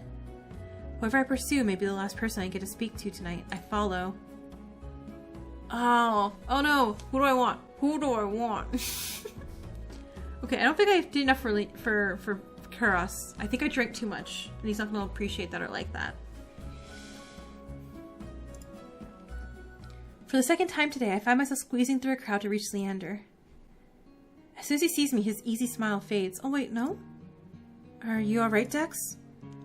I'm not used to someone looking out for me with such earnest concern. I've been through worse today. From the sounds of it, you've had quite a day. How are you holding up? I'm fine. Well, I'm still alive. That counts for something, right? Eridia's not an easy place to live in, but you'll get used to it eventually. Yeah, let's hope so. Leander signals for the bartender. I'm parched. Do you want anything? Yeah, give me more drinks. Something strong and simple. Adventures, aren't ya? I'm gonna have to keep an eye on you. Of course, you'll also need to keep an eye on me. I've lost count of how many I've had. Yeah, sure. Deal. Once he's ordered, Leander turns back to me. Did you at least get to try any good food? I had these fried dough sticks from a vendor near here. As soon as I began describing my meal, his eyes brightened with recognition. Ah, the long lads from one stall. You've got to try them with porridge. There's another stall about a block away with these rosewater rice flour cakes. Take one bite and you'll think you'll be transported to some high-town pastry. Then bam! Your eyes open, it's the same trash-lined street as always. When he laughs, his hair falls over his eyes. He shakes his head and pushes it back. I'll show you sometime. If you decide to stick around Lowtown, that is. The Eridia's Leander The Eridia Leander describes is a far different one than I've experienced. But if you live anywhere long enough, I suppose that it becomes home. It seems like I'll be here for a while. Maybe I'll take you up on that. The bartender returns with a pair of glasses and pushes them our way. Cheers. Leander clinks his glass against mine. I take a deep sip of the malty dark ale, savoring its flavor. It was surprising finding out that y'all knew each other. I didn't think Eridia would be so small. Do you know how many times I tried getting them all in one place? It's impossible. Like trying to herd a bunch of soulless. I take it you know them well? Tell me. Backstory. Depends. Is there anyone you're curious about in particular? Kuros! Do you and Kuros work together? Occasionally. Did the mysterious competent doctor catch your eye? He seems like a good person. Though it's hard to believe anyone's a good person these days. That's Kuros. He works hard to serve the people of Lowtown. He's a miracle worker, even if his bedside manner could use some work. Do you think he might be able to cure my curse? Leander starts to speak, but pauses to consider me for a moment. Kuros is good, but he's only a doctor. Besides, unless you're actively dying, he'll make you wait in line all day like everyone else. Okay, Mahin, and then we'll stop. I don't want to make this too long. Mahin's interesting. He's not really forthcoming. Mahin's interesting. Not very forthcoming, though. Mahin. My favorite grouchy freelancer. What's your impression of them? I get the feeling they could use a friend. I think Mahin prefers to be alone. What makes you say that? I've known them since they arrived to Eridia, and they've turned down every attempt I've made. Well, almost every attempt. He trails off to take a deep swig of his drink. Anyway, I'm just saying, if Mahin wanted to be your friend, you'd know. That about covers it. Aren't you tired of standing? Let's find you somewhere to sit. He leads me to a small booth hidden in the nook of a bar. A pair of bloodhounds notice him and immediately leap to their feet, offering their seats to us. As I slide into the booth, a web of graffiti scratched into the booth's tabletop catches my eye. The deepest grooves in the outline of the dog from Leander's posters. Dozens of roughly etched names surround the drawing, some fresh, some well-worn. What is all this? It's a tradition. Whenever someone joins the Bloodhounds, they have a drink with us, and then they carve in their initials. The barkeep must love that. After the first year, she finally stopped charging me extra for the damages. 2 years and countless drinks later, she added her own name. You're not planning on recruiting me, are you? He quickly shakes his head. Not yet. You need some time to think about your own path. Do you know what you'll try next? The question gives me pause. I take my hands out from under my cloak and rest them on the table. Do you think you can help me? Of course, we can find answers together. Leander starts to reach for me, as though meaning to take my hand before stopping himself. His eyes flicker to mine. I won't fail you, Dax. And if you ever need a taste of normalcy, I'll always be here for you. My chest tightens at the memory of touching him. Even now? Leander swallows. The table groans under his elbow as he leans forward. The booth is so narrow that he completely blocks my view of the bar counter. It's almost as though Leander and I are completely alone. If that's what you want. How did it make you feel? It was warm, exciting. I don't really know how to describe it. Leander rests his right hand on the table. He looks at me, smiling when I place my hand in his. Slowly, he begins to unwind the bandages, stopping every so often to glance at me. As my skin becomes visible, I cast a nervous glance around the bar, but as far as I can see, no one is paying us any attention. Leander squeezes my hand gently. No one will notice. He pulls back, raising his hand to his mouth so he can tug his glove off with his own teeth. The muscles in his forearm tighten as he flexes his fingers. Our eyes meet and Leander offers his hand again. There you go. Hand holding on demand. A lump forms in my throat. I'm certain Leander sees it in my face, a flicker of desperation. His voice lowers to a whisper. Anything you want, Dex. Why in red? Why in red?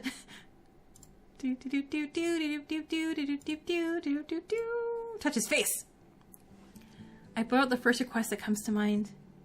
Can I touch your face? Oh, sure. I lean over the table, hesitating before I reach his face. When my fingers graze his jaw, Leander laughs softly. That tickles. It's fine, you can just... He takes my wrist, angling my hand so he can press his cheek into my palm. Warmth spreads under my fingertips. A surprised breath escapes me. Gently, I run my thumb down the ridge of the scar on his cheek, and he shudders, his earring jingling against my knuckles. You're getting awfully bold. I've never touched someone like this before. And even though it makes my head spin, it's already not enough. I want to be even closer. My heart hammers, filling my ears with a pulse that grows unbearably loud until I pull my hand back. Are you alright? I can barely hear his words over my pounding heart, but I manage to nod. Yeah, I'm fine. I'm sorry. I think I'm just getting a little dizzy. He gives me a gentle smile, eyes crinkling at the edges. You've had a long day. You deserve some rest. Luckily, your room is just upstairs. Want me to walk you back? I shake my head and begin wrapping up my hand. With each deep breath, my head feels more clear. I'm fine, but thanks for, well, everything. Remember what I told you. If you ever need a break from the chaos of the city, I'll be here for you. When I rise, Leander gives me one last smile. Good night, Dex. Yeah, good night. I trudge up the stairs, but even as I leave Leander behind, the warmth of his skin still lingers on mine, burning through the bandages. Choose your fate.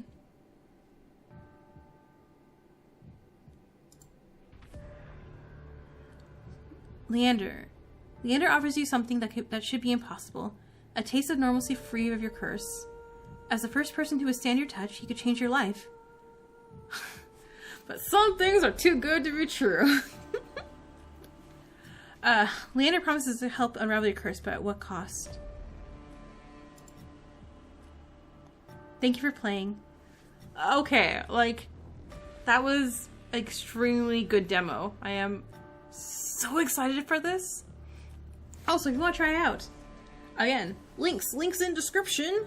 There should be a way you can, I should have the link down for the, I think it's on Steam and it's on itch.io. So you can download the demo and try for yourself and see which routes you want to take. But yeah. Thanks for listening, and I'll see you guys for next time. Bye!